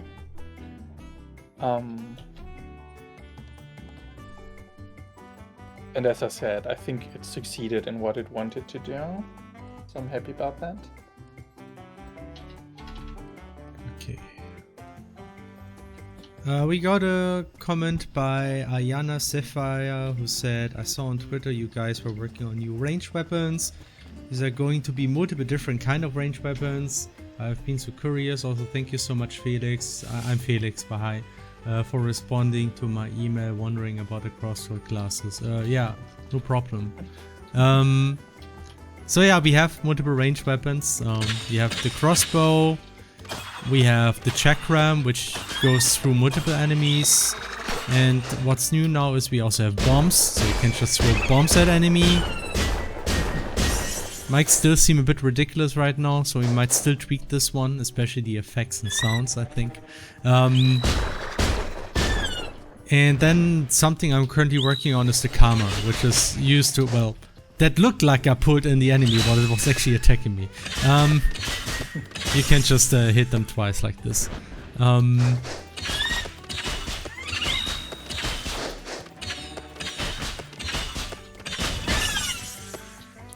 Yeah, I'm still working on that karma right now, trying to kind of nail the effects. Okay, let's see. So these should not follow, please. I think that will help.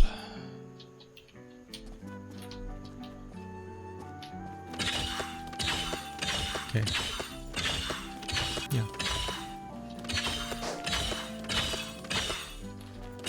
And yeah, since we have 4 elements, you will be able to have 4 ranged weapons and 4 melee weapons, and you can assign 2 weapons to each element. So yeah.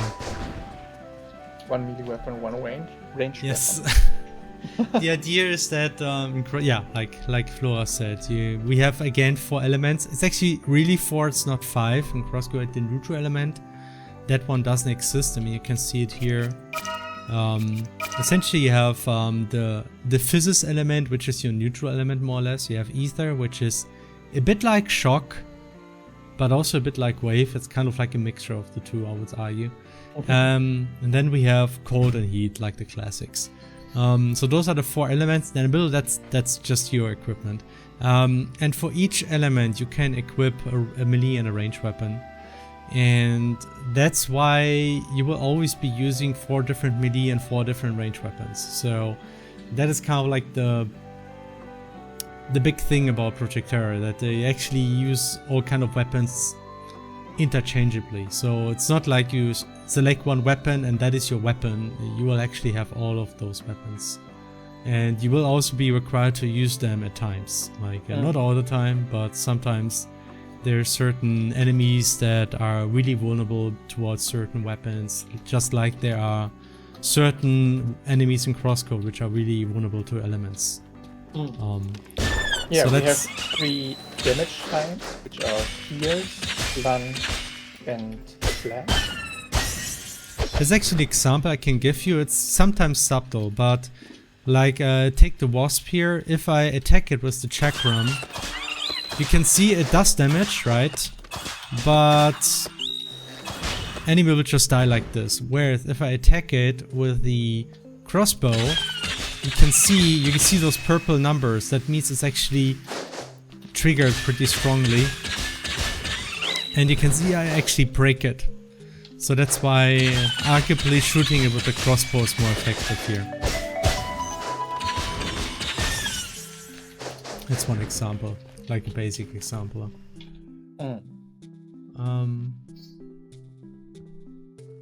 Shasha Senri asks, how did you decide on the elements in Crosscode? I'm not 100% sure anymore, but the way it was is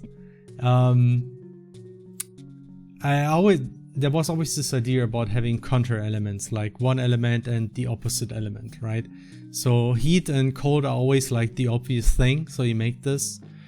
And then we had, I wanted to have shock, because shock feels like a sort of intuitive thing, but it was actually tricky to find a good counter element for shock. And that's why we came up with wave, which is a bit of a weird element where it's a bit difficult to explain what exactly it is. I think early on we called it the dubstep element. Yeah, it was like the dubstep element at some point. It's just an odd element. And that's also why I decided for Terra, we have a similar approach in that there's opposite elements. But it does work a little bit different, to be fair. Because heat and cold are proper opposite elements. Physis and ether are a little bit different. Physis is not usually an element where something is weak against. Physis is like it's a neutral element. You don't have resistance towards... Well, actually you do sometimes have resistance to neutral elements. But it's, I think, in a context which feels somewhat intuitive. Imagine ghost-like enemies. If you have like a ghost enemy, you often expect like your normal weapons will not do a lot of damage. You will expect that you need some weird magic attack to make it damage it, right? And that's exactly what ether is supposed to be. It's like the more abstract magic element. It just turns out like it's energy. It's kind of energy-esque, yeah. So it does look a bit like shock, but it's more general like the abstract energy element. And that is really like if you have a transparent ghost-like enemy, it will be weak towards ether. That's, to me, it's a roughly intuitive concept. So that's why ether is actually weak towards itself. That's what it is. Like a ghost is like a weird... Yeah, well, I mean, sort of, yes. It's just that ether with Physis is just the element that it's more neutral. Like ether enemies are usually weak again, like more resistant towards it. But in turn, there's actually few enemies which are really weak against Physis. I think there's probably no enemy like that. But in turn, most enemies are not very resistant towards it either. So that's kind of... So Felix. It might feel like it's a bit redundant, but in turn, since you have weapons to every element, I think having a more neutral element is probably still not... it's probably okay. I think. So, yes, Felix. Hmm? Basically, ether is just like the human mind. No. It is. It is weak to itself. The human psyche. Okay, yeah. Anyway, anime talk. I didn't watch much anime, but I watched. We did watch some anime, Hera. Please. We totally did watch some anime. Yeah, we actually did watch. Not the Star Wars kind of anime, but the camping anime. Ah, that. Yeah, we also watched a bit of that. I thought you meant like the very, very, very, very, very old anime that we watched. Oh my god! Holy shit. The animal cruelty anime. Oh. Holy shit! Yeah, we should talk about that too. Wait, you know nothing about that? Yeah, okay. You can watch it free on Disney Plus if you have Disney Plus, which is not free. But yeah, you might also just be able to watch it free anywhere because it's public domain at this point. Are you sure it's Disney? You never know it's Disney. In any way, it shouldn't be too hard to find on YouTube or whatever. We watched Steamboat Willie, like the first appearance of Mickey Mouse, the beloved and very lovable hero, Mickey Mouse, who is on a boat and sings and then abuses animals in various ways.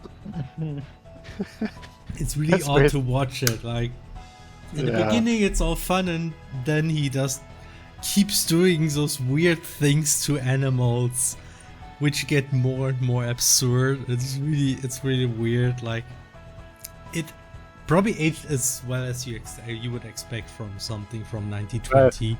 I mean, I kind of. At least it didn't have one of those blackface moments. Yeah, it didn't have this.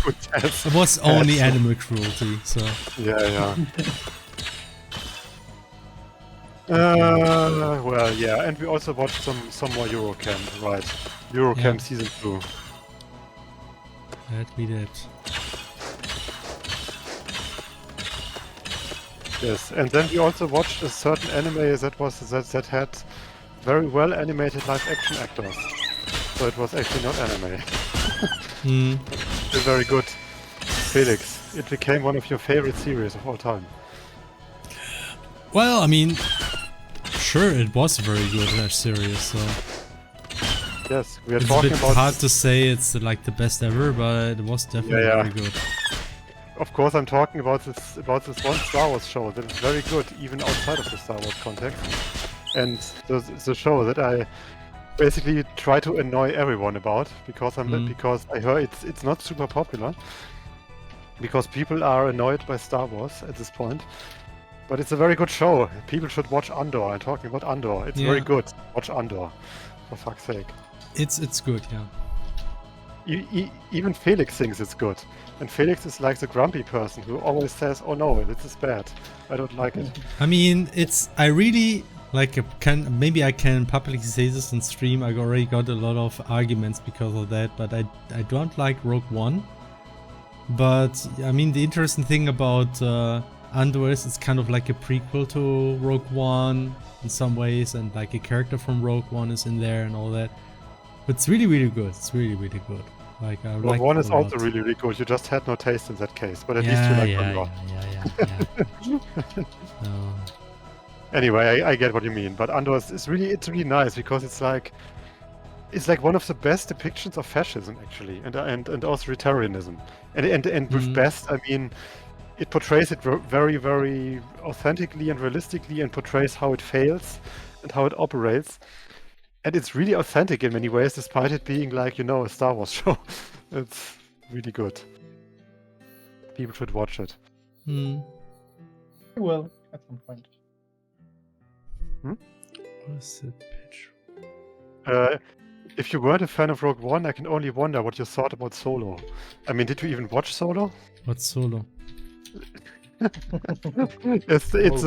It's Solo, a Star Wars story or something. Okay. I didn't watch a lot of Star Wars. I did watch the new movies and Rogue One, and that's about it.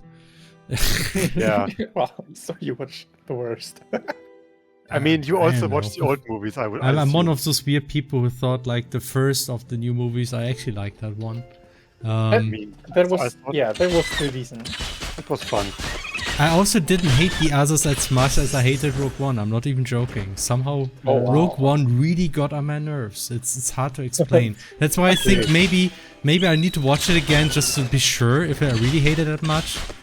But you know, it didn't have stupid plot points, but somehow the characters were amazingly planned in a way that I hated them. It's hard to explain somehow. Felix, but you didn't even watch like the very last movie, right? I did, I think, yeah.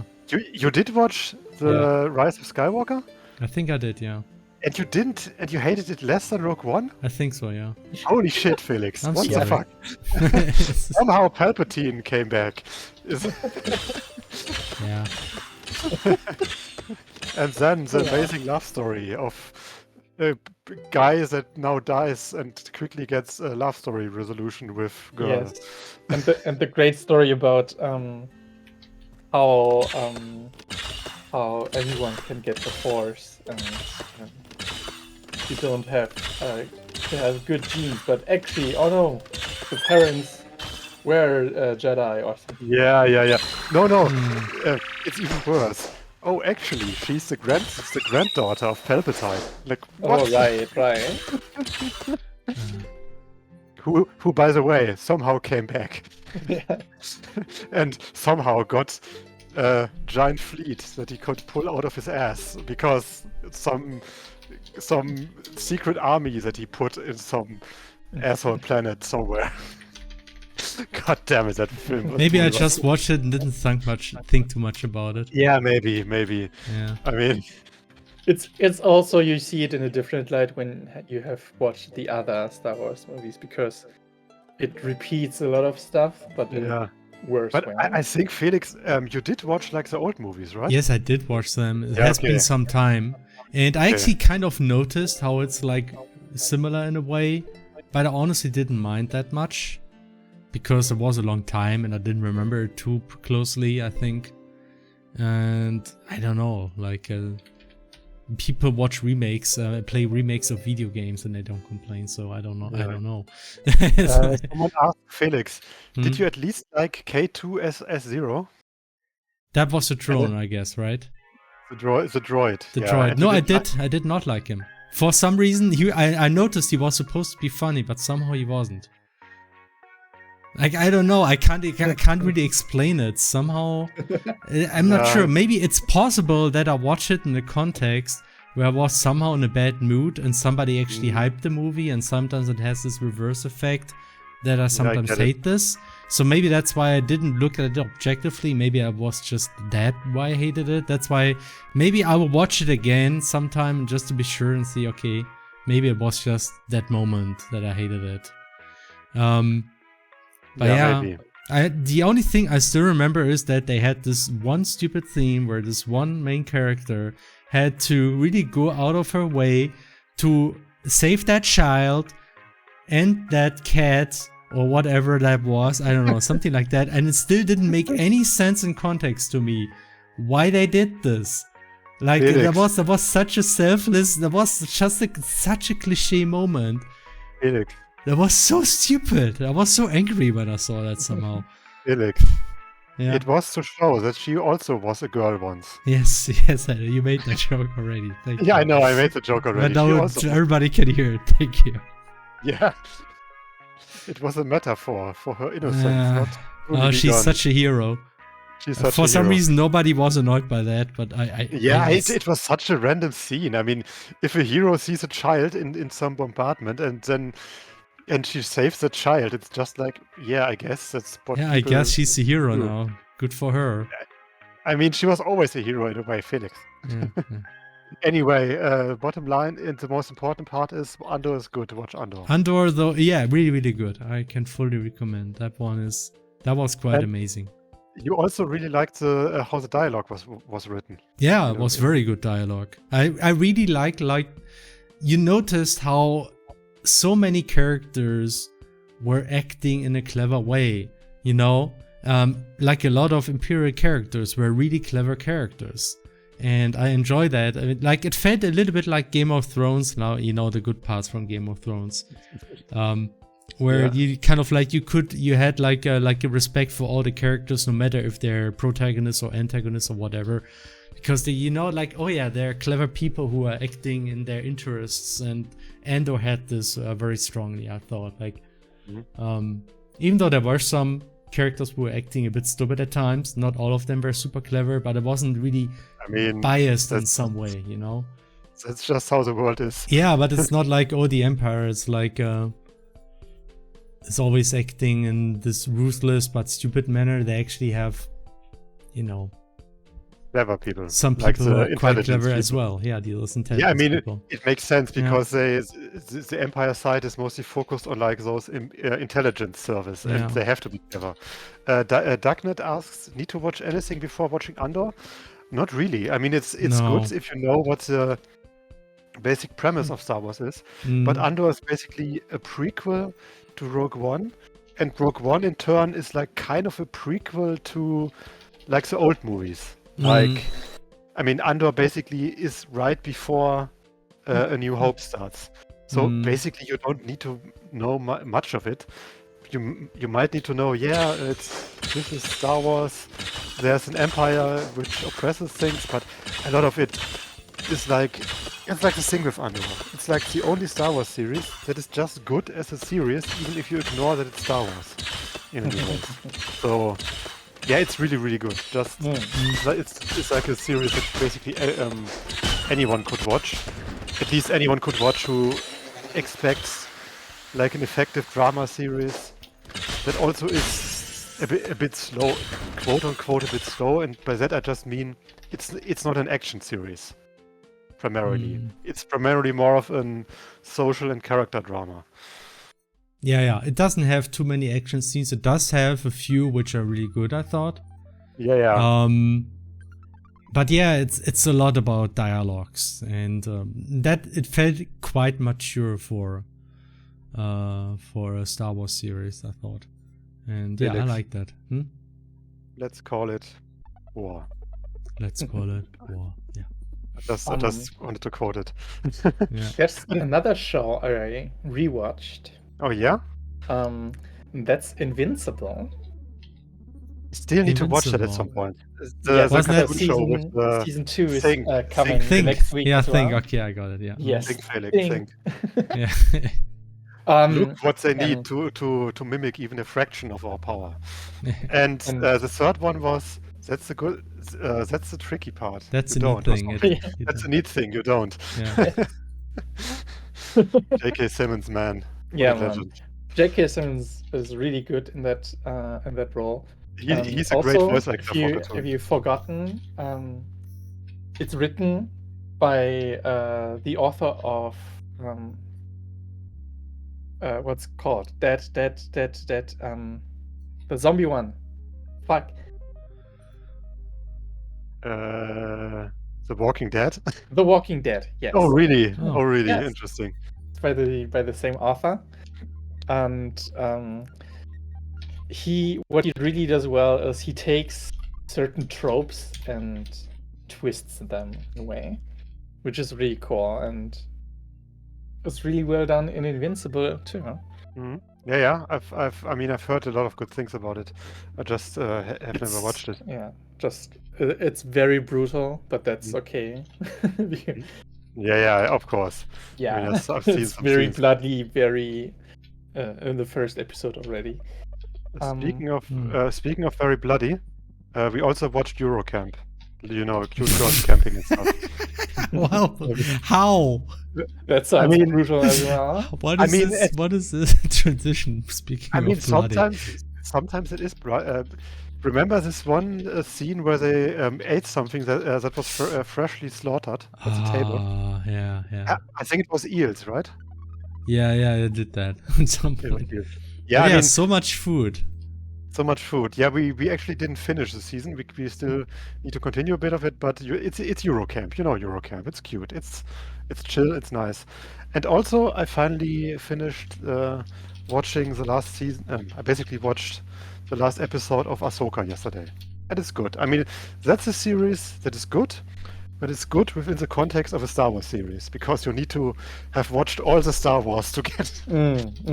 Because it's basically a sequel to Rebels, which is a sequel to the Clone Wars, which is a spin-off of the old. You know what Yeah. I mean. Okay.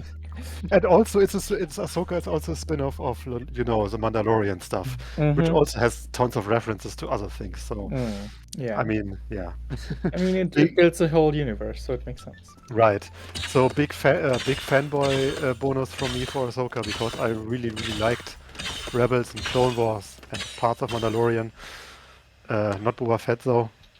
I haven't watched Rebels. Do I need to watch it for that? It helps. Yeah, it definitely helps because two of the main characters of Ahsoka are basically two main characters from Rebels. Okay.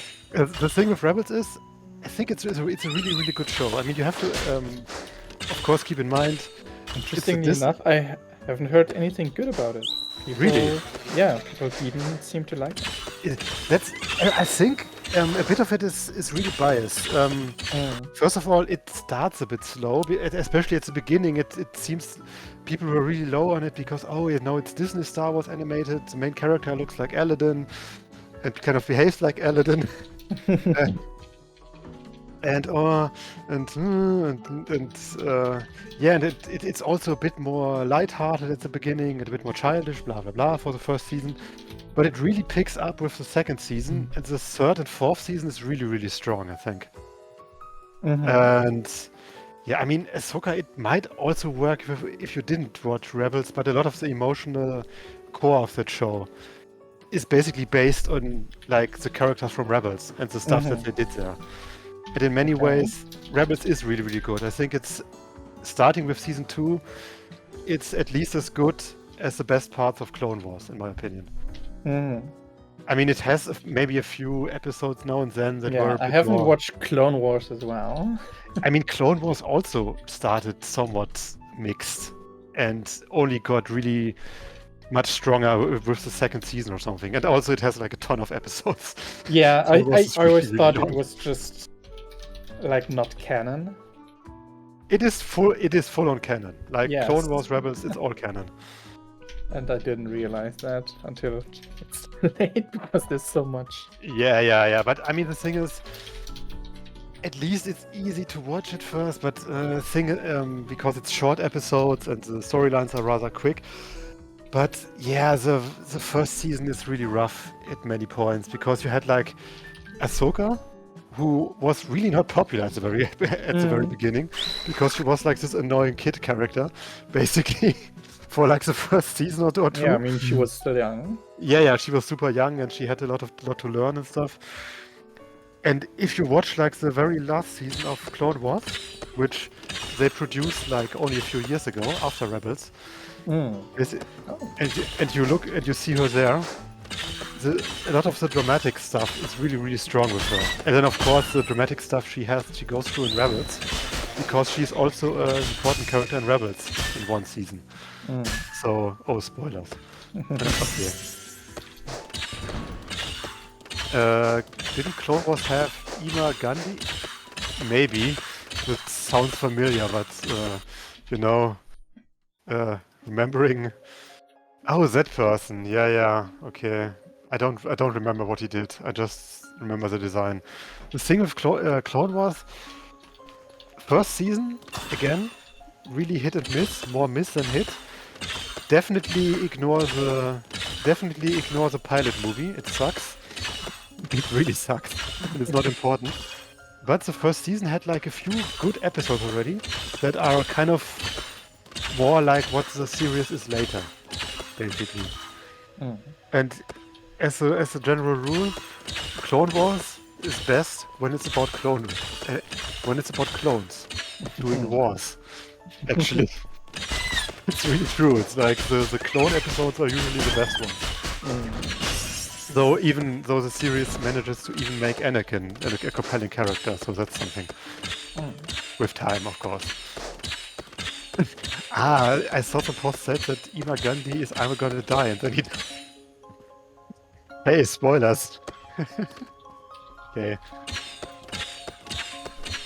And there was also this one Kid Fisto episode that was really good in the first season. You do remember Kid Fisto, right, Felix? What? Okay. Sorry. You do remember Kid Fisto, right, Flora? I don't. Okay. It was this one Jedi that got killed by Palpatine in one attack in the third movie. And it was basically the water-based guy who was like a bit fishy thing. And he's actually really, really cool in Clone Wars. And then he dies just in one hit from Palpatine in this. Well... yeah, from season 3, and also if you watch the first season of Clone Wars, like and you really see that they hadn't that good of like tech back then, so you had a lot of like the backgrounds looked really, really like PS2, if you know what I mean, like very empty, very blocky times, like very simple geometry. Animation is not as great most of the time, but it gets much, much better with time. And of course, I mean, you watched Mandalorian, right? You do know Bo-Katan, right? The Mandalorian woman, the leader. She was also set up in Clone Wars and in Rebels. Cool. I didn't know. Okay. Yeah, no, she actually the Mandalorian arcs, the Mandalorian story arcs are also some of the best in Clone Wars. And also in Rebels they're also really good. So that's basically, since Mandalorian is a Dave Filoni show in many ways. And Dave Filoni is also the guy who made Clone Wars and Rebels. You can basically say the entire Mandalorian stuff plus Ahsoka. Those are basically his thing. Those are his babies, basically. In many ways. So yeah, that's really nice to watch. If you ever plan to watch all of Clone Wars. Maybe at some point. Yeah, I mean, you might as well. If you ever want to watch Rebels, then it might be a good idea to just watch Clone Wars before that, because Rebels is basically a sequel to Clone Wars. So Makes sense. yeah, Kid Fisto is a hot green guy, right? He also had like an episode in one of those Clone Wars shorts. You know, the 2D animated ones. Do you remember those? They made those between. Sorry, I didn't pay attention. They made those between episode 2 and 3. Those Clone Wars 2D animated ones. Those were some shorts, basically. That were mostly about hyping up General Grievous and also hyping up the clone troopers, basically. No, I know nothing about it. Sorry. Oh, and right. They actually had good Jar Jar Binks episodes. Oh, interesting. And they had one episode where the Gungans, so Gungans, his people, were basically the most badass people ever in many ways. I like Jar Jar Binks. Yeah, I mean, Jar Jar Binks, he was a bit mishandled in the movies, let's say, but he's not as bad as you might think if he's used properly. I hate that the actor got so much hate for it. Yeah, of course, that was shit. It was really bad. And also, Jar Jar Binks is actually very popular in Japan, I learned. Like, popular VTuber, Inogami Korone is like a big fan of him. He's her favorite Star Wars character. And she was very surprised that her overseas viewers didn't like Jar Jar. It was really funny.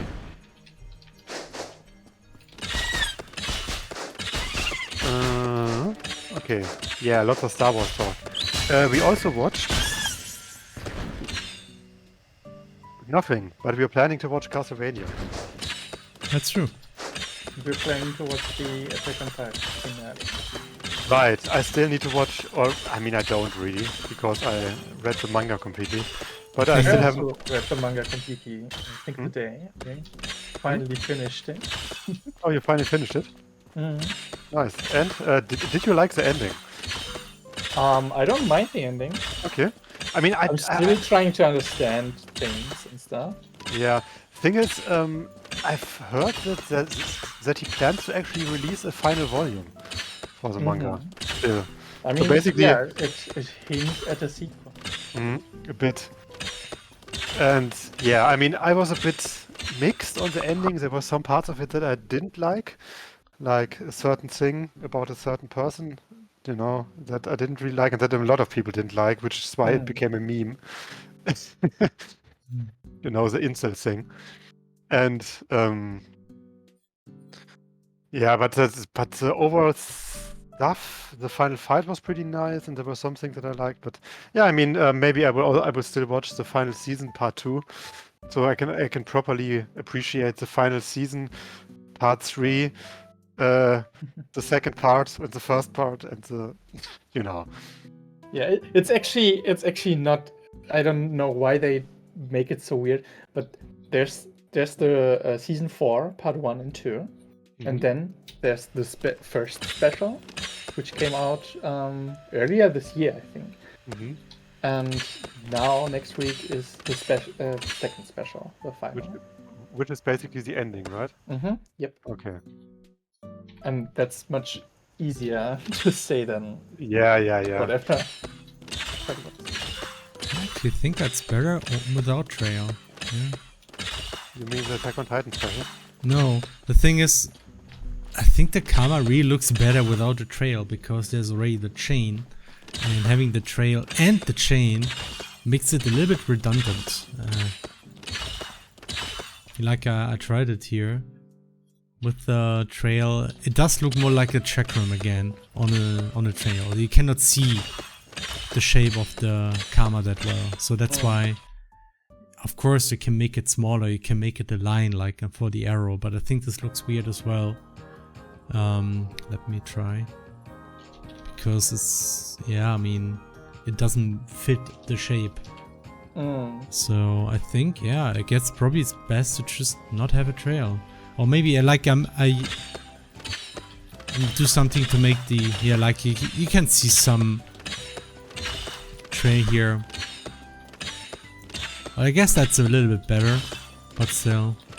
So Dagner, there's not really a final season in a way. It's more like they split the finale into 2 movies. Mhm. The first special and the second special. And I don't know if they're movie length or if they're like 1 hour long. I can't really remember. Oh, this might work. Ah, that's And interesting. I mean, if you look up on the internet, you surely find a list The internet where you can find stuff. is for porn. This might work. Let's see. Oh yeah, that's not bad. Another reason why I was distracted right now is because I'm seeing that the new game, The Finals, PvP extraction shooter, which is getting pretty popular currently because it's in the open beta, but it's actually seems to be using AI voices for the announcement. Oh, I've heard about something. And I haven't suspected this because it, like, I guess if you know it's AI, you can hear it out, but I wouldn't know. It didn't say anything like that. Oh boy. Kind of weird why they would even do that. I mean, it's not. But also, I heard it mixed in with gameplay. I think that's. Yeah, I think that that makes it harder to actually notice. But when I watched some gameplay, I was I was impressed because they comment on a lot of things that are happening during the game, like which team is in the lead, who they killed, or I don't know, just stuff that's happening. But now that it's AI, I guess it makes sense. Oh well. Oh, by the way, we still need to watch. First of all, this is the new Spy Family season, and we of course, especially as Germans, we also need to watch Frieren, which is actually a very, very good series. So I mean, I haven't watched the anime yet, but I've read the manga quite a lot, and it's really, really good.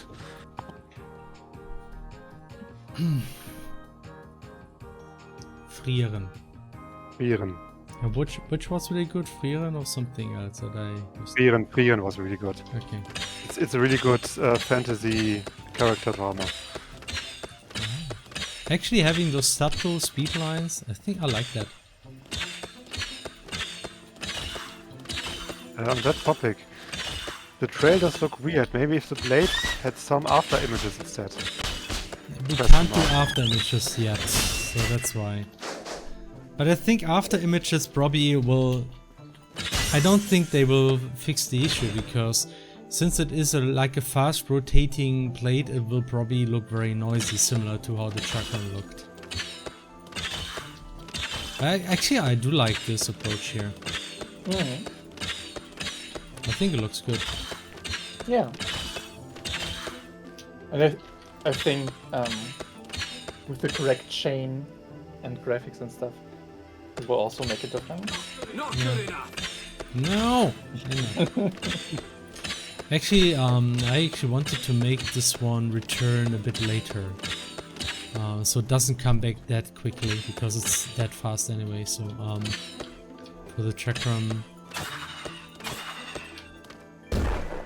this makes more sense. Maybe I can make the auto return a bit longer.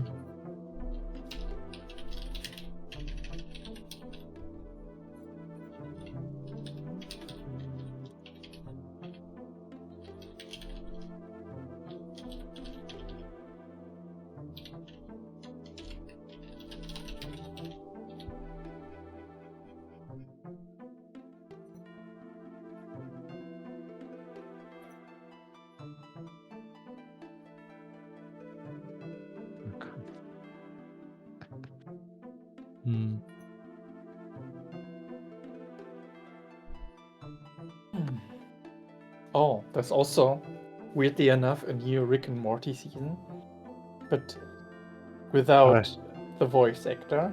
Yeah, for reasons, I know. For reasons.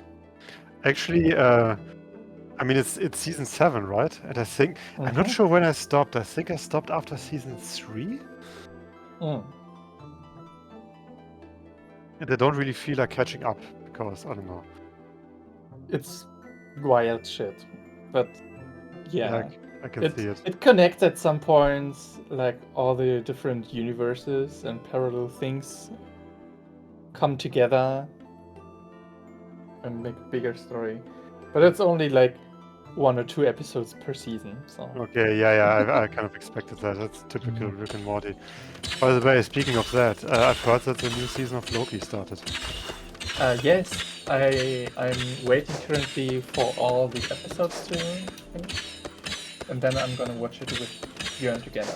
Yeah, I can see that. Yeah, we are so busy with so many things. We recently watched Invincible, as I said, and Attack on Titan, and we are also watching like horror movies and stuff.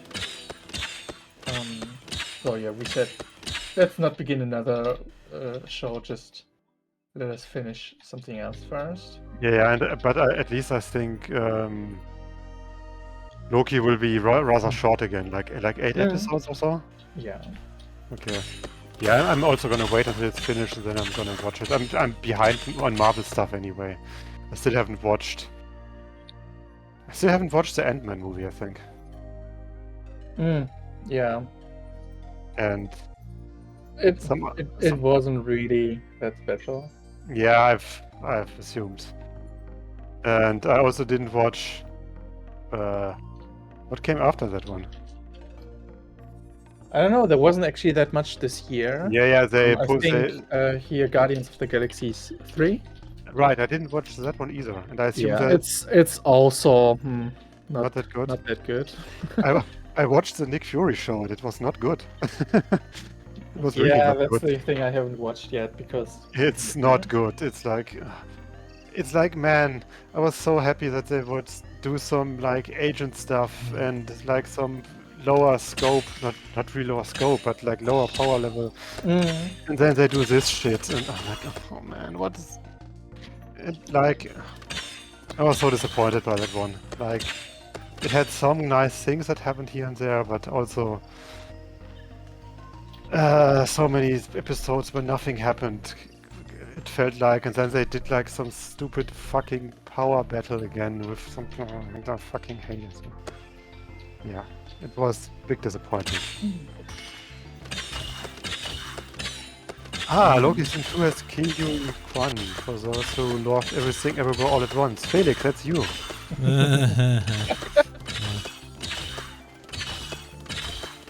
But yeah, that's nice. Yeah, I saw it in the trailer, so I was excited to see.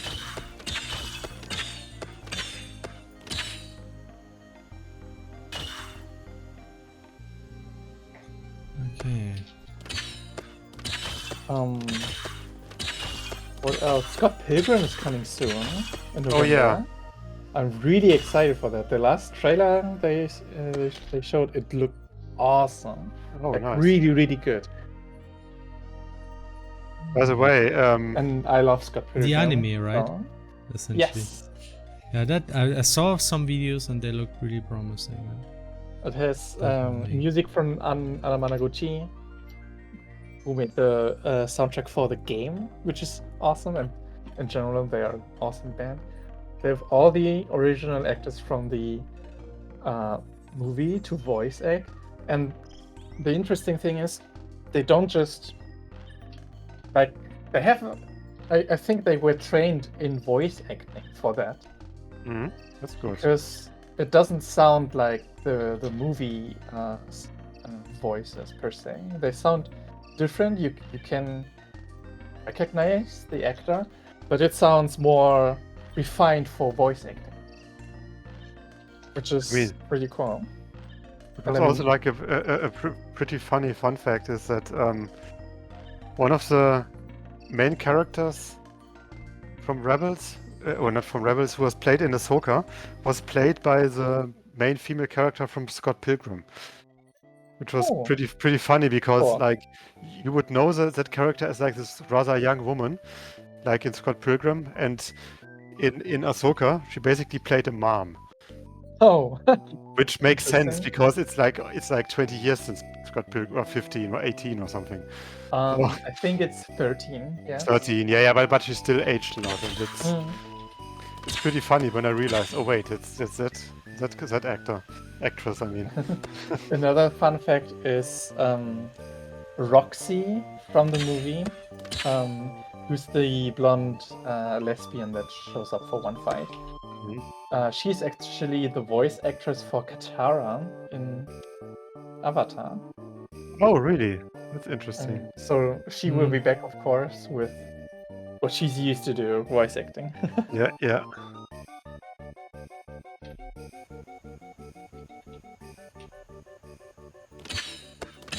That's neat. Yeah, so many cool things.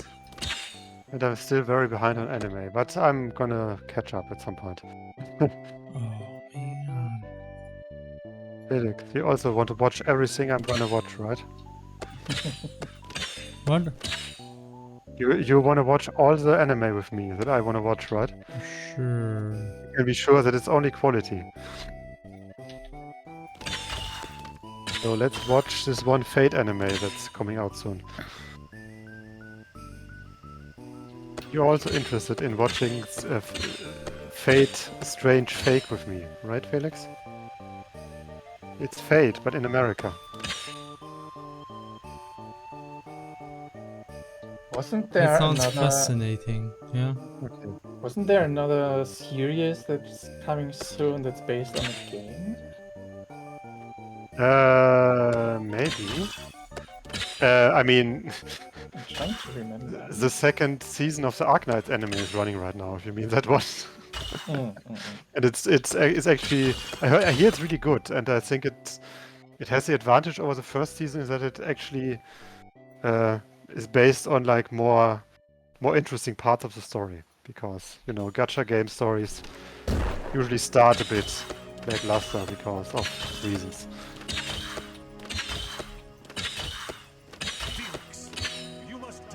Wait, was it me? Why? Oh, sorry, that was me. I actually didn't want to, but I had the soundboard thing open apparently, or Discord opened it because I pressed enter. Something. It was actually not something I planned, Felix. For once, you do not have to die. Okay, that's nice. Thank you. At least not here and now. I think end of the year or early next year is the Avatar live action is coming. Oh, you mean The Last Airbender, the classic movie? Yes. And also new movies. New movies? New Avatar movies, like Avatar Last Airbender, but I know, like the adaptations of the story of the comic plot lines, right? I think yes. That are between Korra and, or rather, that are directly after Airbender, basically. Right. Yes, and there will also be about older avatars. And I think there will be a new show with a new avatar at some point. But yeah, that's after still Korra, a few right? years away. Yeah. But I'm super excited for that. Yeah. Let's see how they do it. Yeah. I hope it will have good martial arts again. Just like Korra had very good martial arts action. Like unironically, it was really amazing. Yes. I mean, you could have some criticisms for Korra in many ways, but the martial arts stuff was really top notch.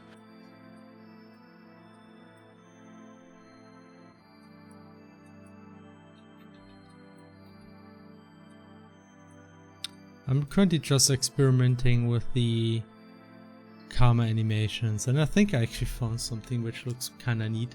The idea is we don't make a repeating animation, we just make the Karma swing once. And since it's flying so fast, it usually hits an enemy by the time the animation is over. And if not, it just stays at the end pose. Maybe I'll give it like an ease out. That actually makes sense. So kind of like easing out. And then it snaps forward for the final hit a little bit. So I think that will probably look pretty cool. Alright. Yeah, Tenzin was really, really good. I mean, speaking of J.K. Simmons. Tenzin was nice, yeah.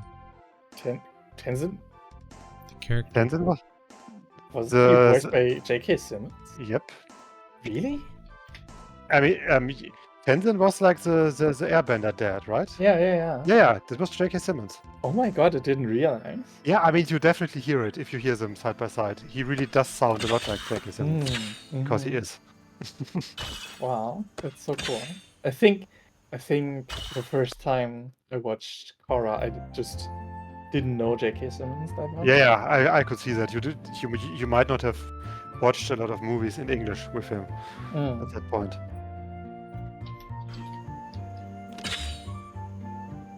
I mean, he's really good at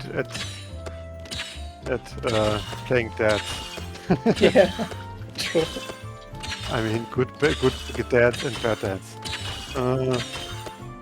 Tenzin. Oh, by the way, today I watched for the first time A Nightmare on Elm. Oh, okay, interesting. Because I never watched all the horror classics because anxiety, but now my anxiety is under control. I can watch those things. It's pretty fun. It's good.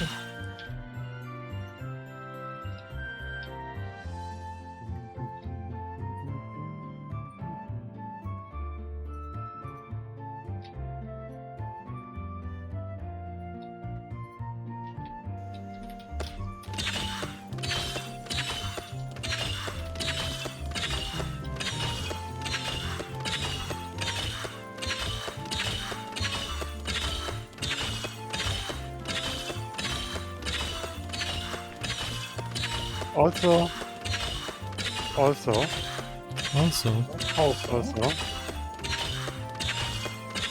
I did watch. What did I watch? What did we watch, Felix? Oh yeah, right. I actually watched the Mario movie recently. You also watched Into the Spider-Verse. Right. I finally watched Into the Spider-Verse. Have you also watched Across the Spider-Verse? No. No, Yes. me neither actually. I supposed to say no. What? You have to. It's so good. Yes, It's okay. amazing. We will at some point. And it was really fun. Yes, I liked Into the Spider-Verse. It was fun. And I Maybe also we watched. can watch it on Crossway. If you Maybe, have it. yeah. No. That's an idea. And Pretty sure it's Netflix. again, I watched the Mario movie, and it was fun. It was like good Hollywood popcorn flick. I mean, it's basically the best it could have been as a Hollywood video game animated adaptation of its kind. Yeah. I mean, I had some small gripes with it, like they really used way too many weirdly unfitting random pop songs at some point. That's true. It was like. Funnily enough, they had original scores for a lot of those scenes, but they switched them out. I mean, Make it more popular, I guess. It wasn't bad or anything. It was just like those were such overused choices. Like, true. Come on, man.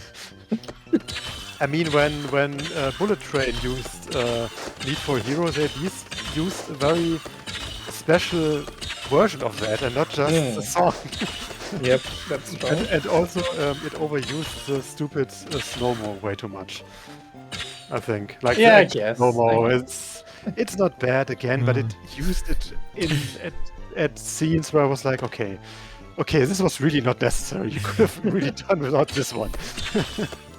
The throw is actually here the wrong direction, I noticed. That's why it might look weird.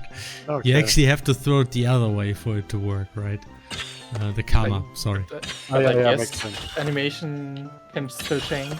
Yeah, it's just a karma animation. So that's why it might look weird. Actually, I think there's another animation I could use here. Did you know apparently Matt Pat makes a cameo in the FNAF movie and he says, but that's just... Come on.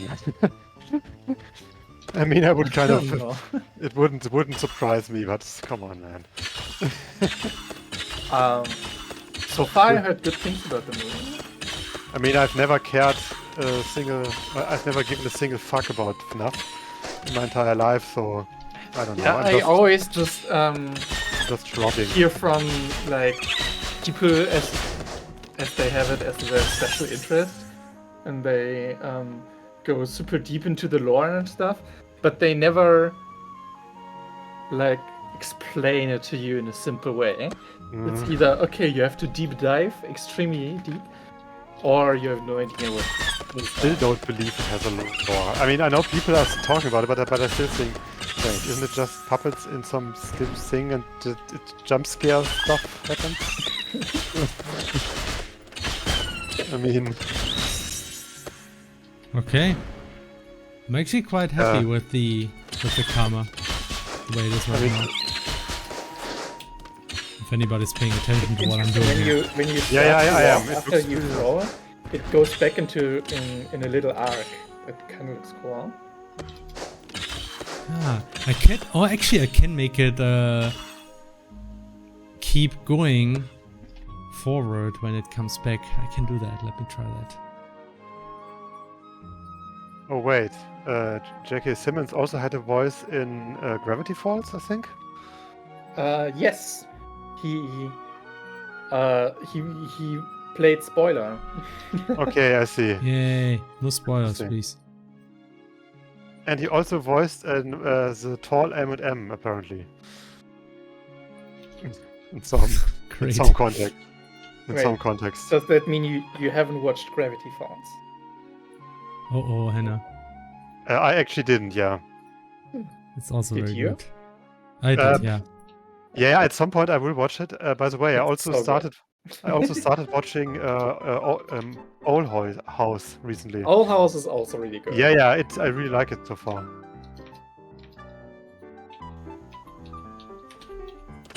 But I'm basically watching it very slowly. Pretty sure there's Gravity Falls references in Owl House. It has like some of the same like writers, right? Or like producers or whatever. Yeah, there's overlap. Yeah, no, it's not really a surprise considering the style and everything. Hey, look at this. Now it redoes the swing. Nice, that looks good.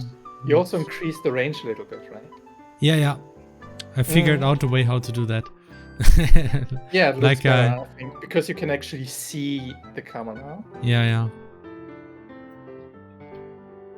Okay, I like that. So...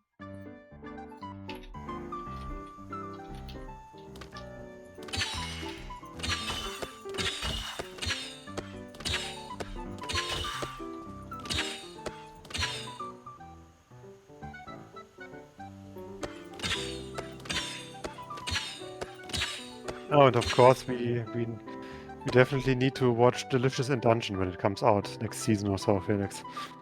Okay. Because the premise, I already told you about the premise. Is it about cooking monsters? It is, yes, actually. It actually is. It's about... there's also a game like that. Yeah, I think it's the game, but didn't the series also get a game? Maybe it's based on it. I'm not sure. Yeah, but in any way, it's like... Yeah, it's about adventurers who do dungeon diving, basically. And then at some point they decide, man, rations are so expensive. Let's just search food in the dungeon and then cook it. And apparently it's actually a really, really good series from basically everyone who talks about it. Yeah, it has potential. So I guess it's more than just its gimmick, I assume, because it's just legit a good. Also, I'm not reading it actively, but I heard that things are happening in One Piece. Yes, oh my god. So much is happening. Like, the Order is revealing a lot of stuff. Right? Yeah. Putting a lot of things in one chapter. Yep.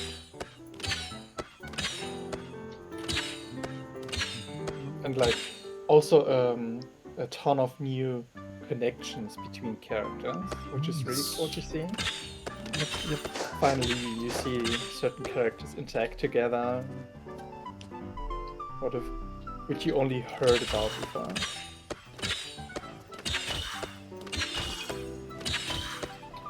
I mean, yeah, realistically, it should turn back the other way, but I think it looks more satisfying this way, which I think is more important. It actually does look like it's It looks happening. like it keeps its momentum from the rotation. And Yeah.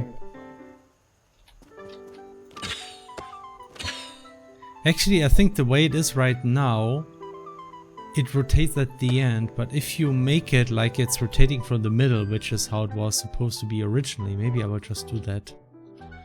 Then it makes sense again, because then pulling it will not turn it back, right? It will just keep rotating on its axis. So maybe I just...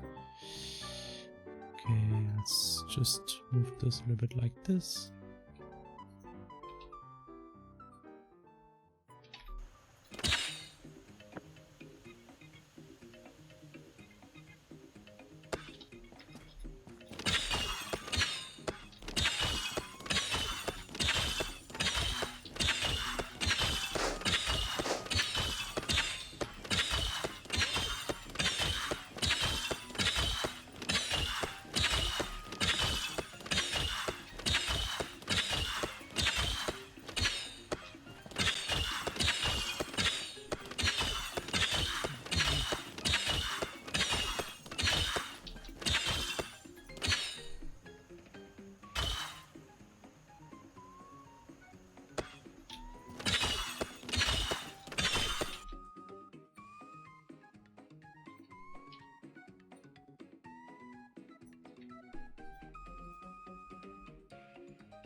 What did he?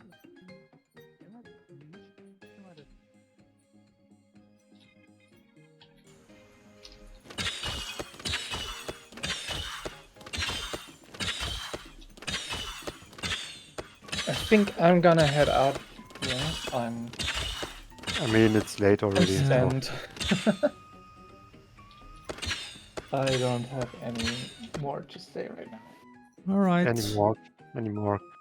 Let me just check my memory if there's something very important. No, but we will see each other soon. Yes, next week. Yeah. Yes. Okay, see you soon. Bye. Bye bye. Bye. I think the stream is almost over anyway, so. Yeah, I agree.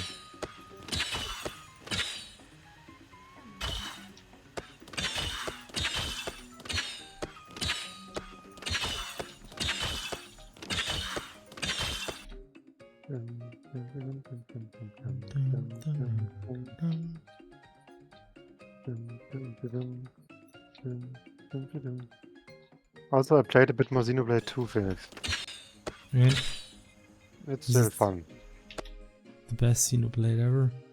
I mean, it's the second best. No, it's I think it's the second best I ever played Okay, that's so fine. far. So it's better than X. Okay. But I'm still not very far. I still didn't get the second the spoiler alternate personality. So I'm not super far yet. Oh, that one, yeah. It's from there. The better one, yes.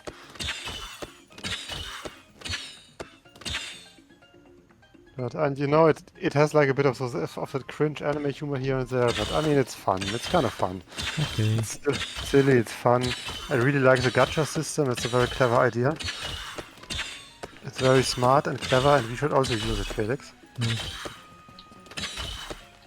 I mean, I see it's a bit weird to have it, but I see they actually used a lot of those interesting aspects in it, but without actually of gacha systems, like how even the lower rarity blades are kind of worth it, mainly by virtue of them getting leveled so fast, which is nice. So that's kind of nice. And otherwise, yeah, It's kind of fun. It's like the combat system still feels a bit slippery in some ways, but it's okay. It's okay, Felix. It's okay. Everything's okay.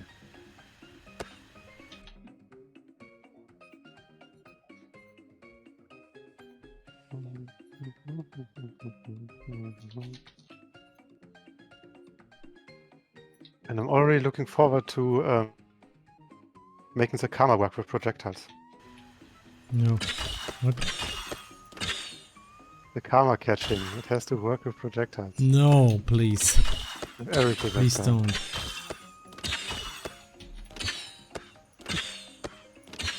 I think you should make a poll in the community. How many ways to reflect projectiles does the game need? And then one of the answers is like 5. And that one will win.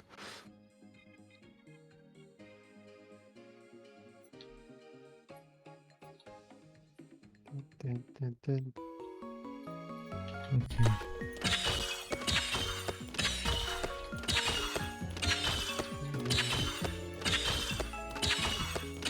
I think it looks weird because there is no rope slack, so it looks like it's on elastic. I mean, yeah, I think that we will plan to make a better rope, but for now this is not possible. We just have a very basic connection line shader. But yeah, that's something we plan to improve. The question is, when will you implement lantern oil?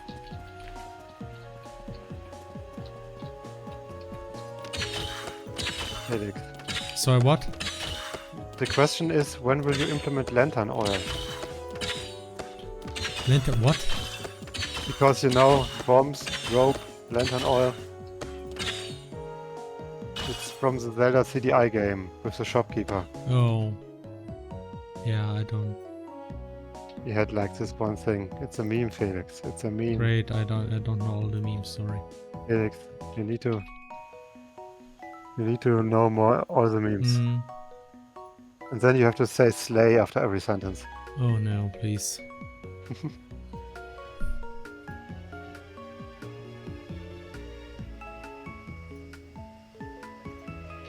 I mean, in a way, it's like not a real rope. It's energy anyway. Because yeah, it's like it's a more abstract. It's a magic weapon anyway, so it doesn't have to make sense.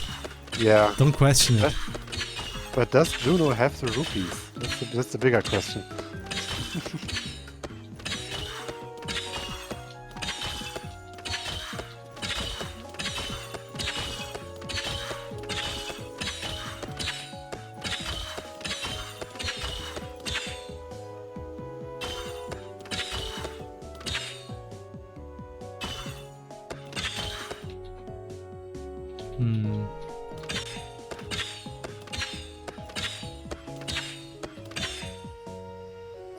That's tricky. It's really tricky.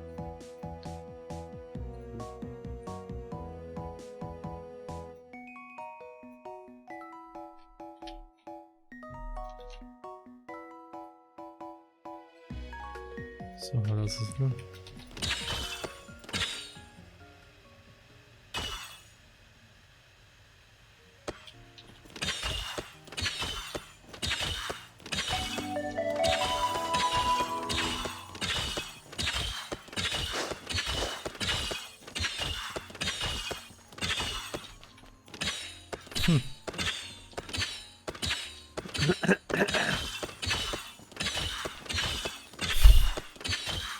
Buckerfishy subscribed for the 45th month, saying wake up at 5:45, 55:45, I think.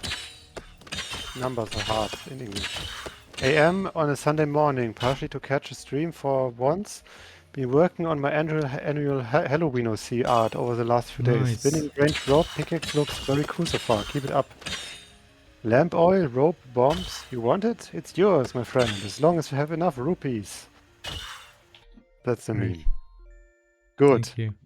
Do we have the good sound? Good. The good. Good. I have this one.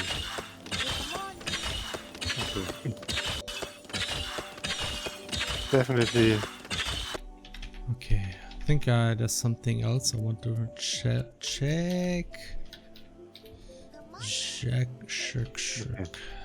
What?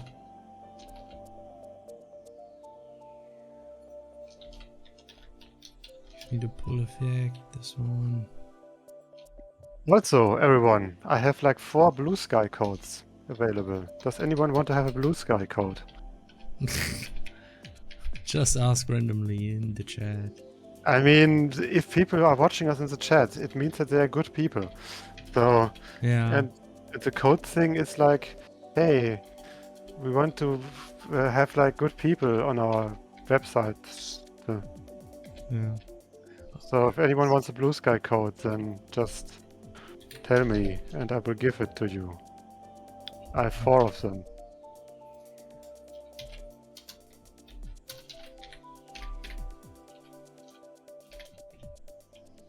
You know, the one... Is that gacha trash? No.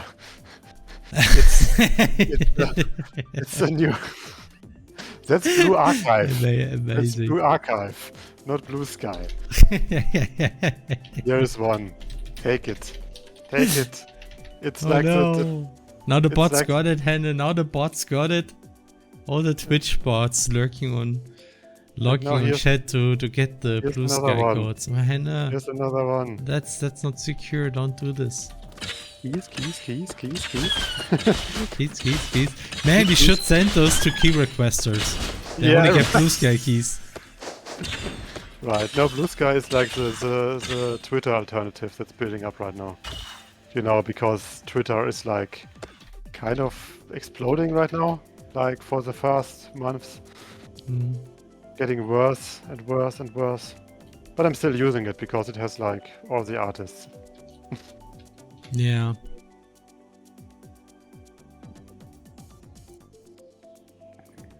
Okay.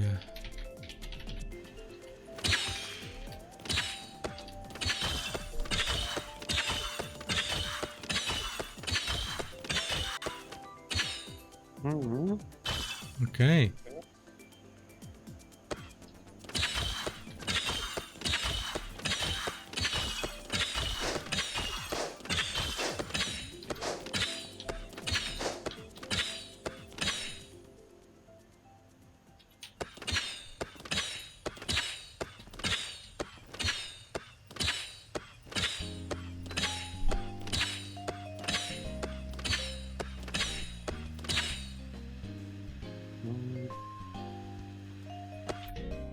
I got it.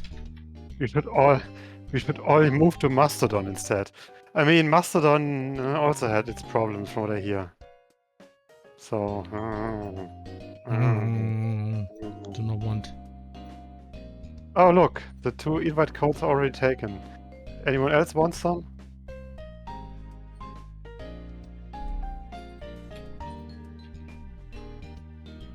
And if it's less people, then it's less toxic. Win-win. Yeah, that's true. Yeah, can't argue with that. I got it now how to solve this issue. I just make interpolations! Yay for interpolations!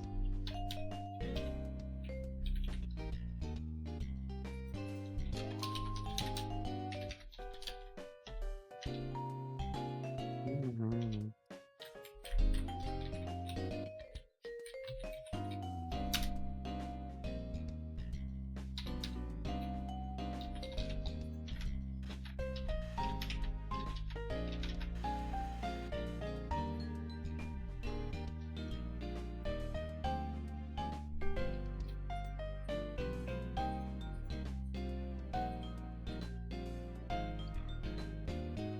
Yeah, it's almost 11, so stream is almost over.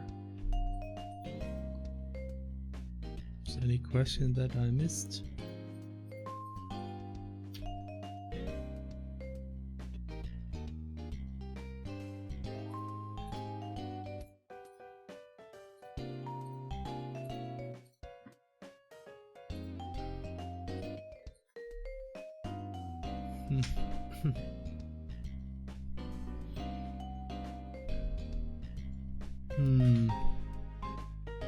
game doesn't run anymore. Need to restart.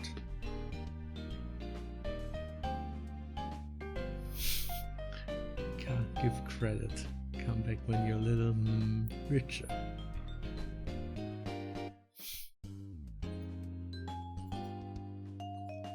What is... Oh, come on. What is this option keyboard list? It's just there and it's empty. You know what? I'm also gonna push up, post the other two codes in the chat because people.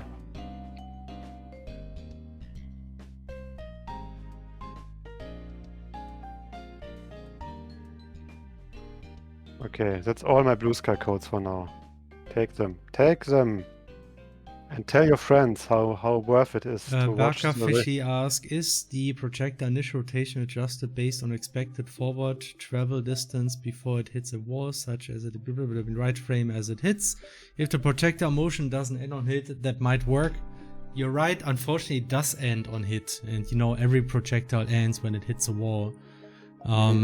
That's why I'm actually, the thing I tried to do right now is that instead of having a fixed motion, I do interpolate to a certain frame. And the nice thing about this is that it always matches. That way I can make it like, it's actually not really, it will never reach like the final pose, and only when it hits something it quickly snaps to this position, and then it keeps rotating afterwards. And I think this probably might look good. We'll see. Unfortunately, like for whatever reason, the game didn't want to run anymore. Okay, let's see. This is how it looks like right now. Okay, you see, and then it keeps rotating.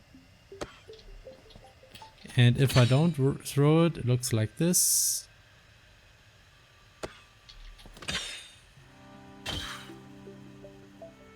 Okay, so this works as expected. But something I want to try now is saying that the chakram animation, no, not chakram, the karma animation wise, when it swings, it doesn't quite go as far. It actually only goes this far. And then when it starts, it quickly goes to this, and when it's pulled, it goes, well, maybe even a little further. Let's see.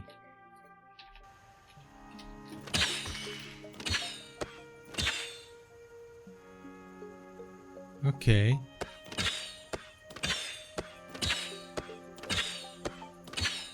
I think the interpolation needs to be quicker, but otherwise it seems to work. Okay, let's see how this looks like. Okay. Yeah, the interpolation need to be a lot quicker. Also for the fly, it can go a bit further, like this, I think.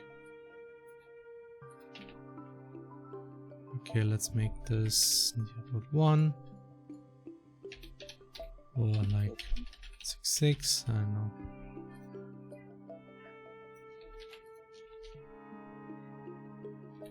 And then there's like the bull.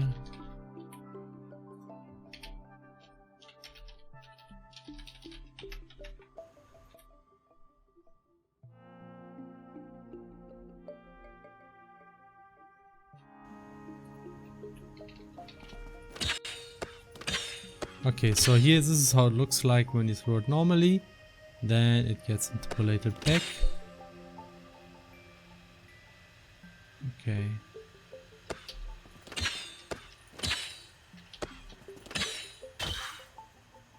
Okay.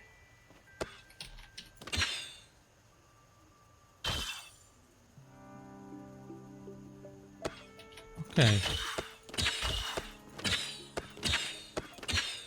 I actually kind of like that, huh? Oh look, the codes are all gone. That was quick. Yeah. I think the back rotation can be a bit longer. Maybe 1 second.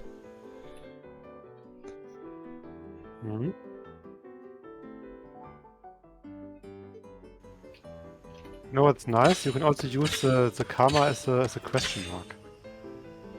So kind of looks. Yeah. By the way, just as a hint for all of the people who now got a Blue Sky account, every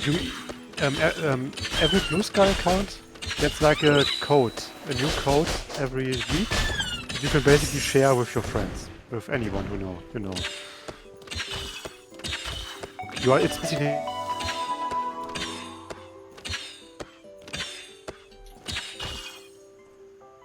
So here, look, here's what happens. So when you hit something, it very quickly interpolates to the stuck position.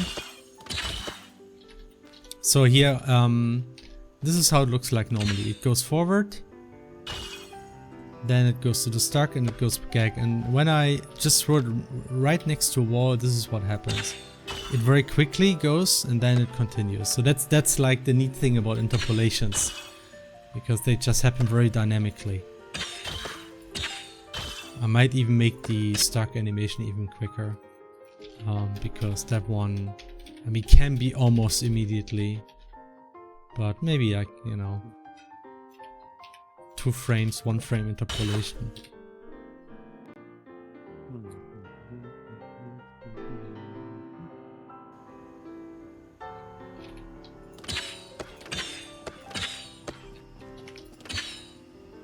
Yeah.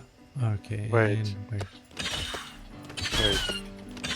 We're having Zeitumstellung today? Yeah, it's happening. 1 hour longer sleeping. Oh no, everything gets confusing again. Yeah.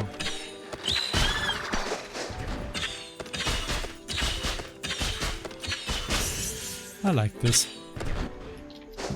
It doesn't make sense physically, but I like it.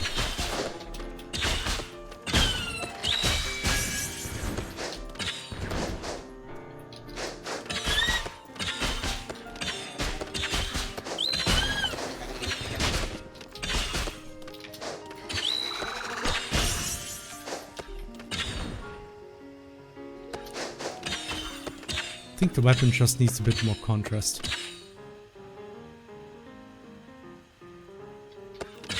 It still does some weird rotation thing when pulled back, and I already know why that happens, but I don't know how to fix that honestly.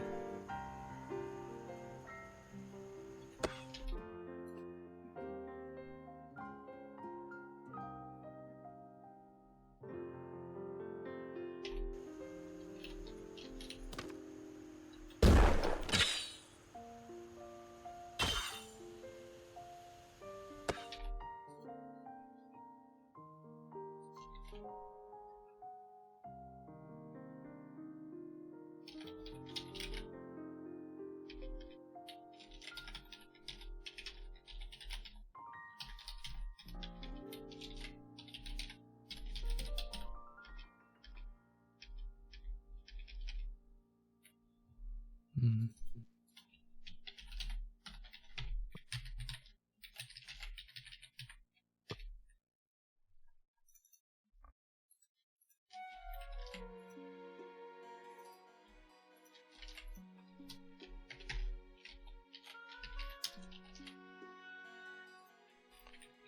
Mm-hmm.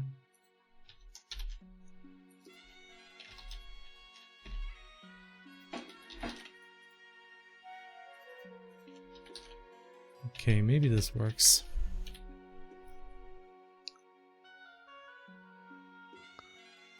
Yeah, Blue Sky is less distracting in a good and a bad way, It's Yeah, because it's not as active yet. yeah. Okay, I think that's it.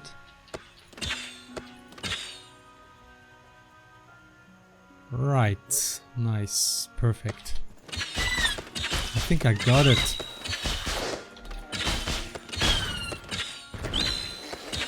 I'm actually quite happy with that. Looks like a unique thing.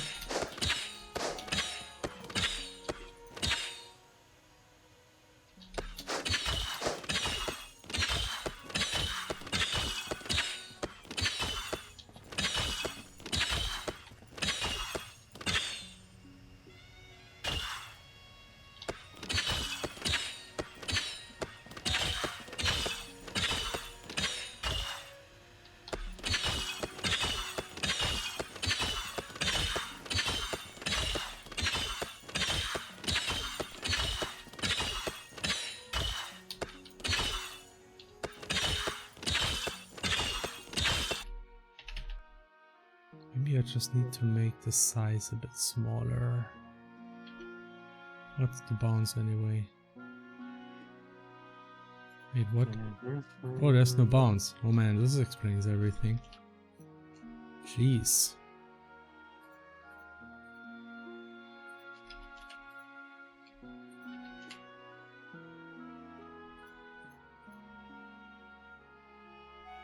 That explains a whole lot. That explains everything. Oh, whoa, what's happening? Oh no. Somebody's raiding. Oh boy. Gabriana Arts is raiding thank our you. stream with 15 people. Damn. It's the best timing. Hello because everyone. But Yeah, we were just wanted to end stream, but thank you. thank you. Thank you anyway. But well, we can show some stuff that we did. Okay, now it's stuck at the proper position. It's actually getting stuck way too much now, which is this had to happen, I guess.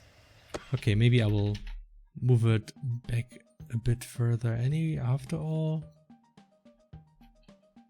maybe I just move this back a little bit. Oh no, not that back that much. Okay. So, how is everyone doing? Fellow Gamedev, hello. Yay. Thank you for Thank you for the nice compliment. words.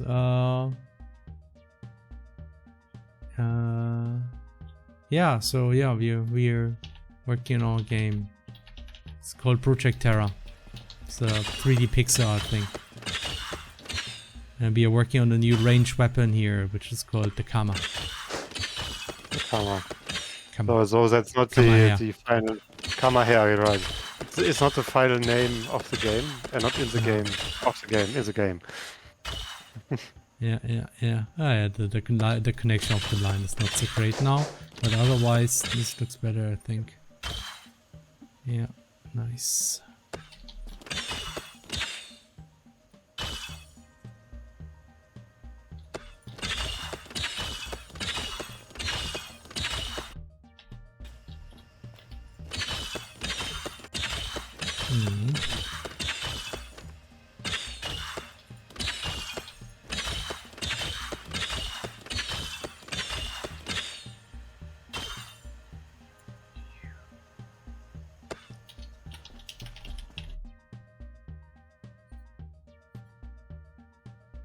Thank you. What kind of games are you working on?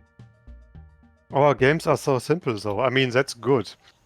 You didn't. I do mean, the same sometimes simple games are good. Yeah, we're making like the opposite of simple games. We are making games that take almost a decade to finish. Well, not this time, hopefully. Yeah, hopefully. I mean, we started in 2019, 2020 or something, and I don't think we will take until 2030, Felix. So, Yeah. I think this will be problematic. Yeah.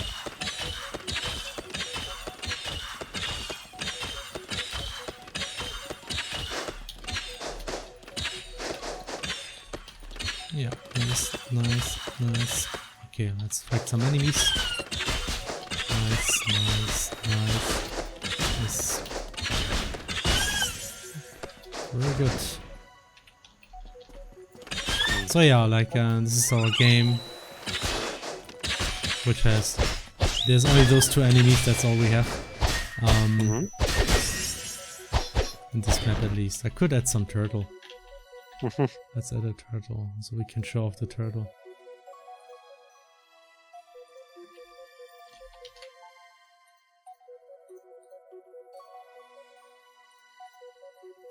We also got some fish enemies. Let's fight all of these. Like rule 1 of designing these kind of games: don't mix enemy times like crazy. It's usually not a fun time. Let's see. Okay, so these are.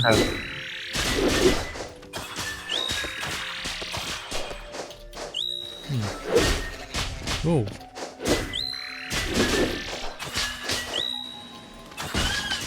No. Die. Okay. 2030 will be for the post-game DLC. I mean, it's a bit more realistic. Oh no, I was too slow. Oof, okay.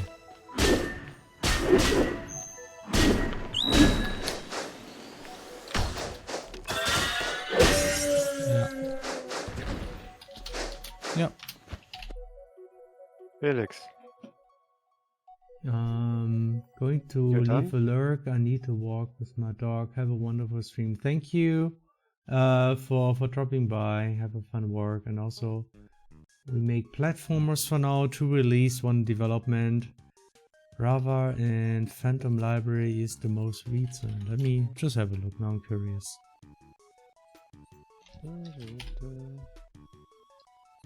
Okay, Rava game.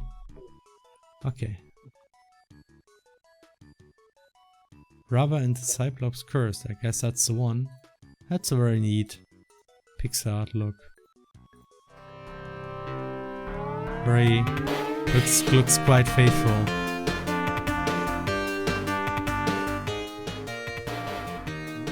That's neat.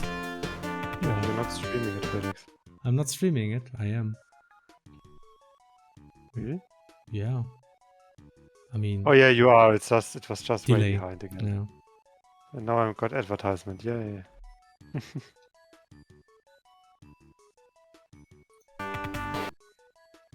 Okay. 2030 will be for the post-game DLC. Yeah, that's exactly. Phantom Library. Rava and the Phantom Library. Ah, it's a game title. Ah, I see. Ah, yeah. Cool. I mean, props to releasing a couple of games already. That's quite an achievement. I mean, finishing any kind of game is actually an amazing feat in my opinion. So yeah. All the power to you. So, if you like pixel art platformers, make sure to check out those games. Yep.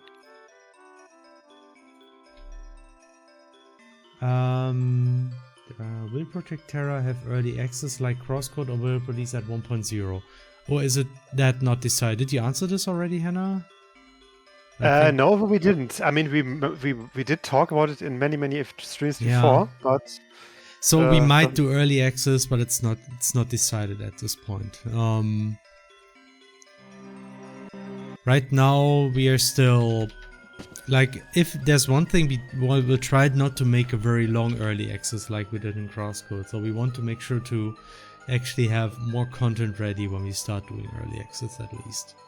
So that's why it takes us a bit longer to actually start the early access. Yeah.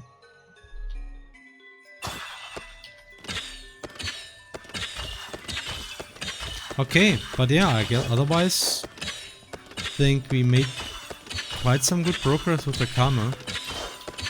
At least looks a lot better than before. At least.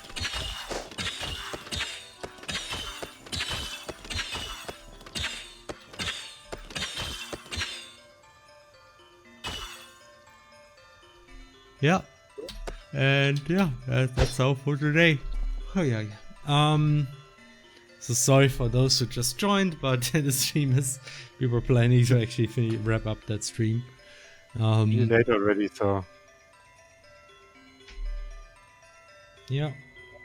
I guess that's all. Thing is, Felix, once again I was unable to find the Xenoblade song, but I'm gonna play some of the Seinfeld things. No, I didn't do it properly. No. Play Seinfeld? The promise will be the early access won't be longer than CC promise. Pinky promise. Yeah, hopefully. I hate giving strong promises like this. Just don't. We also don't give release dates, so not like with Crosscode. That's a nice thing. If you don't do a crowdfunding, you don't have to give a release date.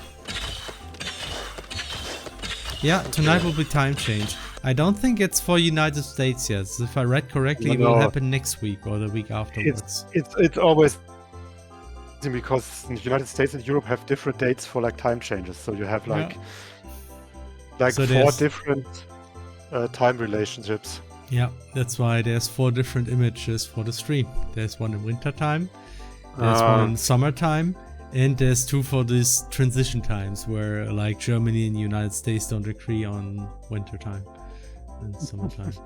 Right. Or daylight saving time, whatever you call it.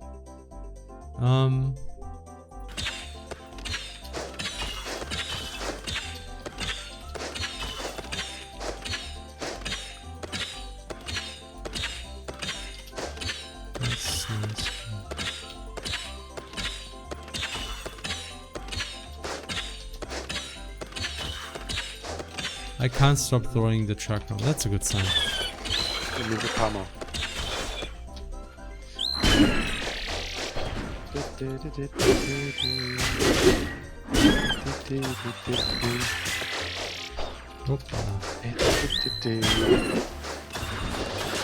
It's like a very good enemy combination, by the way. We should use that for many rooms. Because as with many design principles and features, it gets better. More is better. More different ones is better. Yeah. Actually, it does work surprisingly well still.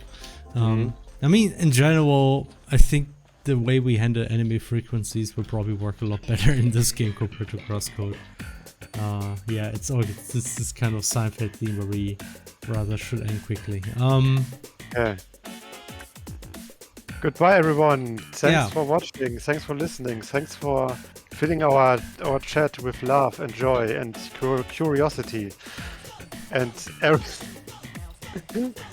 goodbye, everyone. And all of See you these next things. time. Until next time, with more Terra stuff, and have a nice evening and a nice weekend and all that. So, bye bye, everyone. And as every stream we say. Yeah, no, actually, I was watching the whole time. We have to say that. Bye.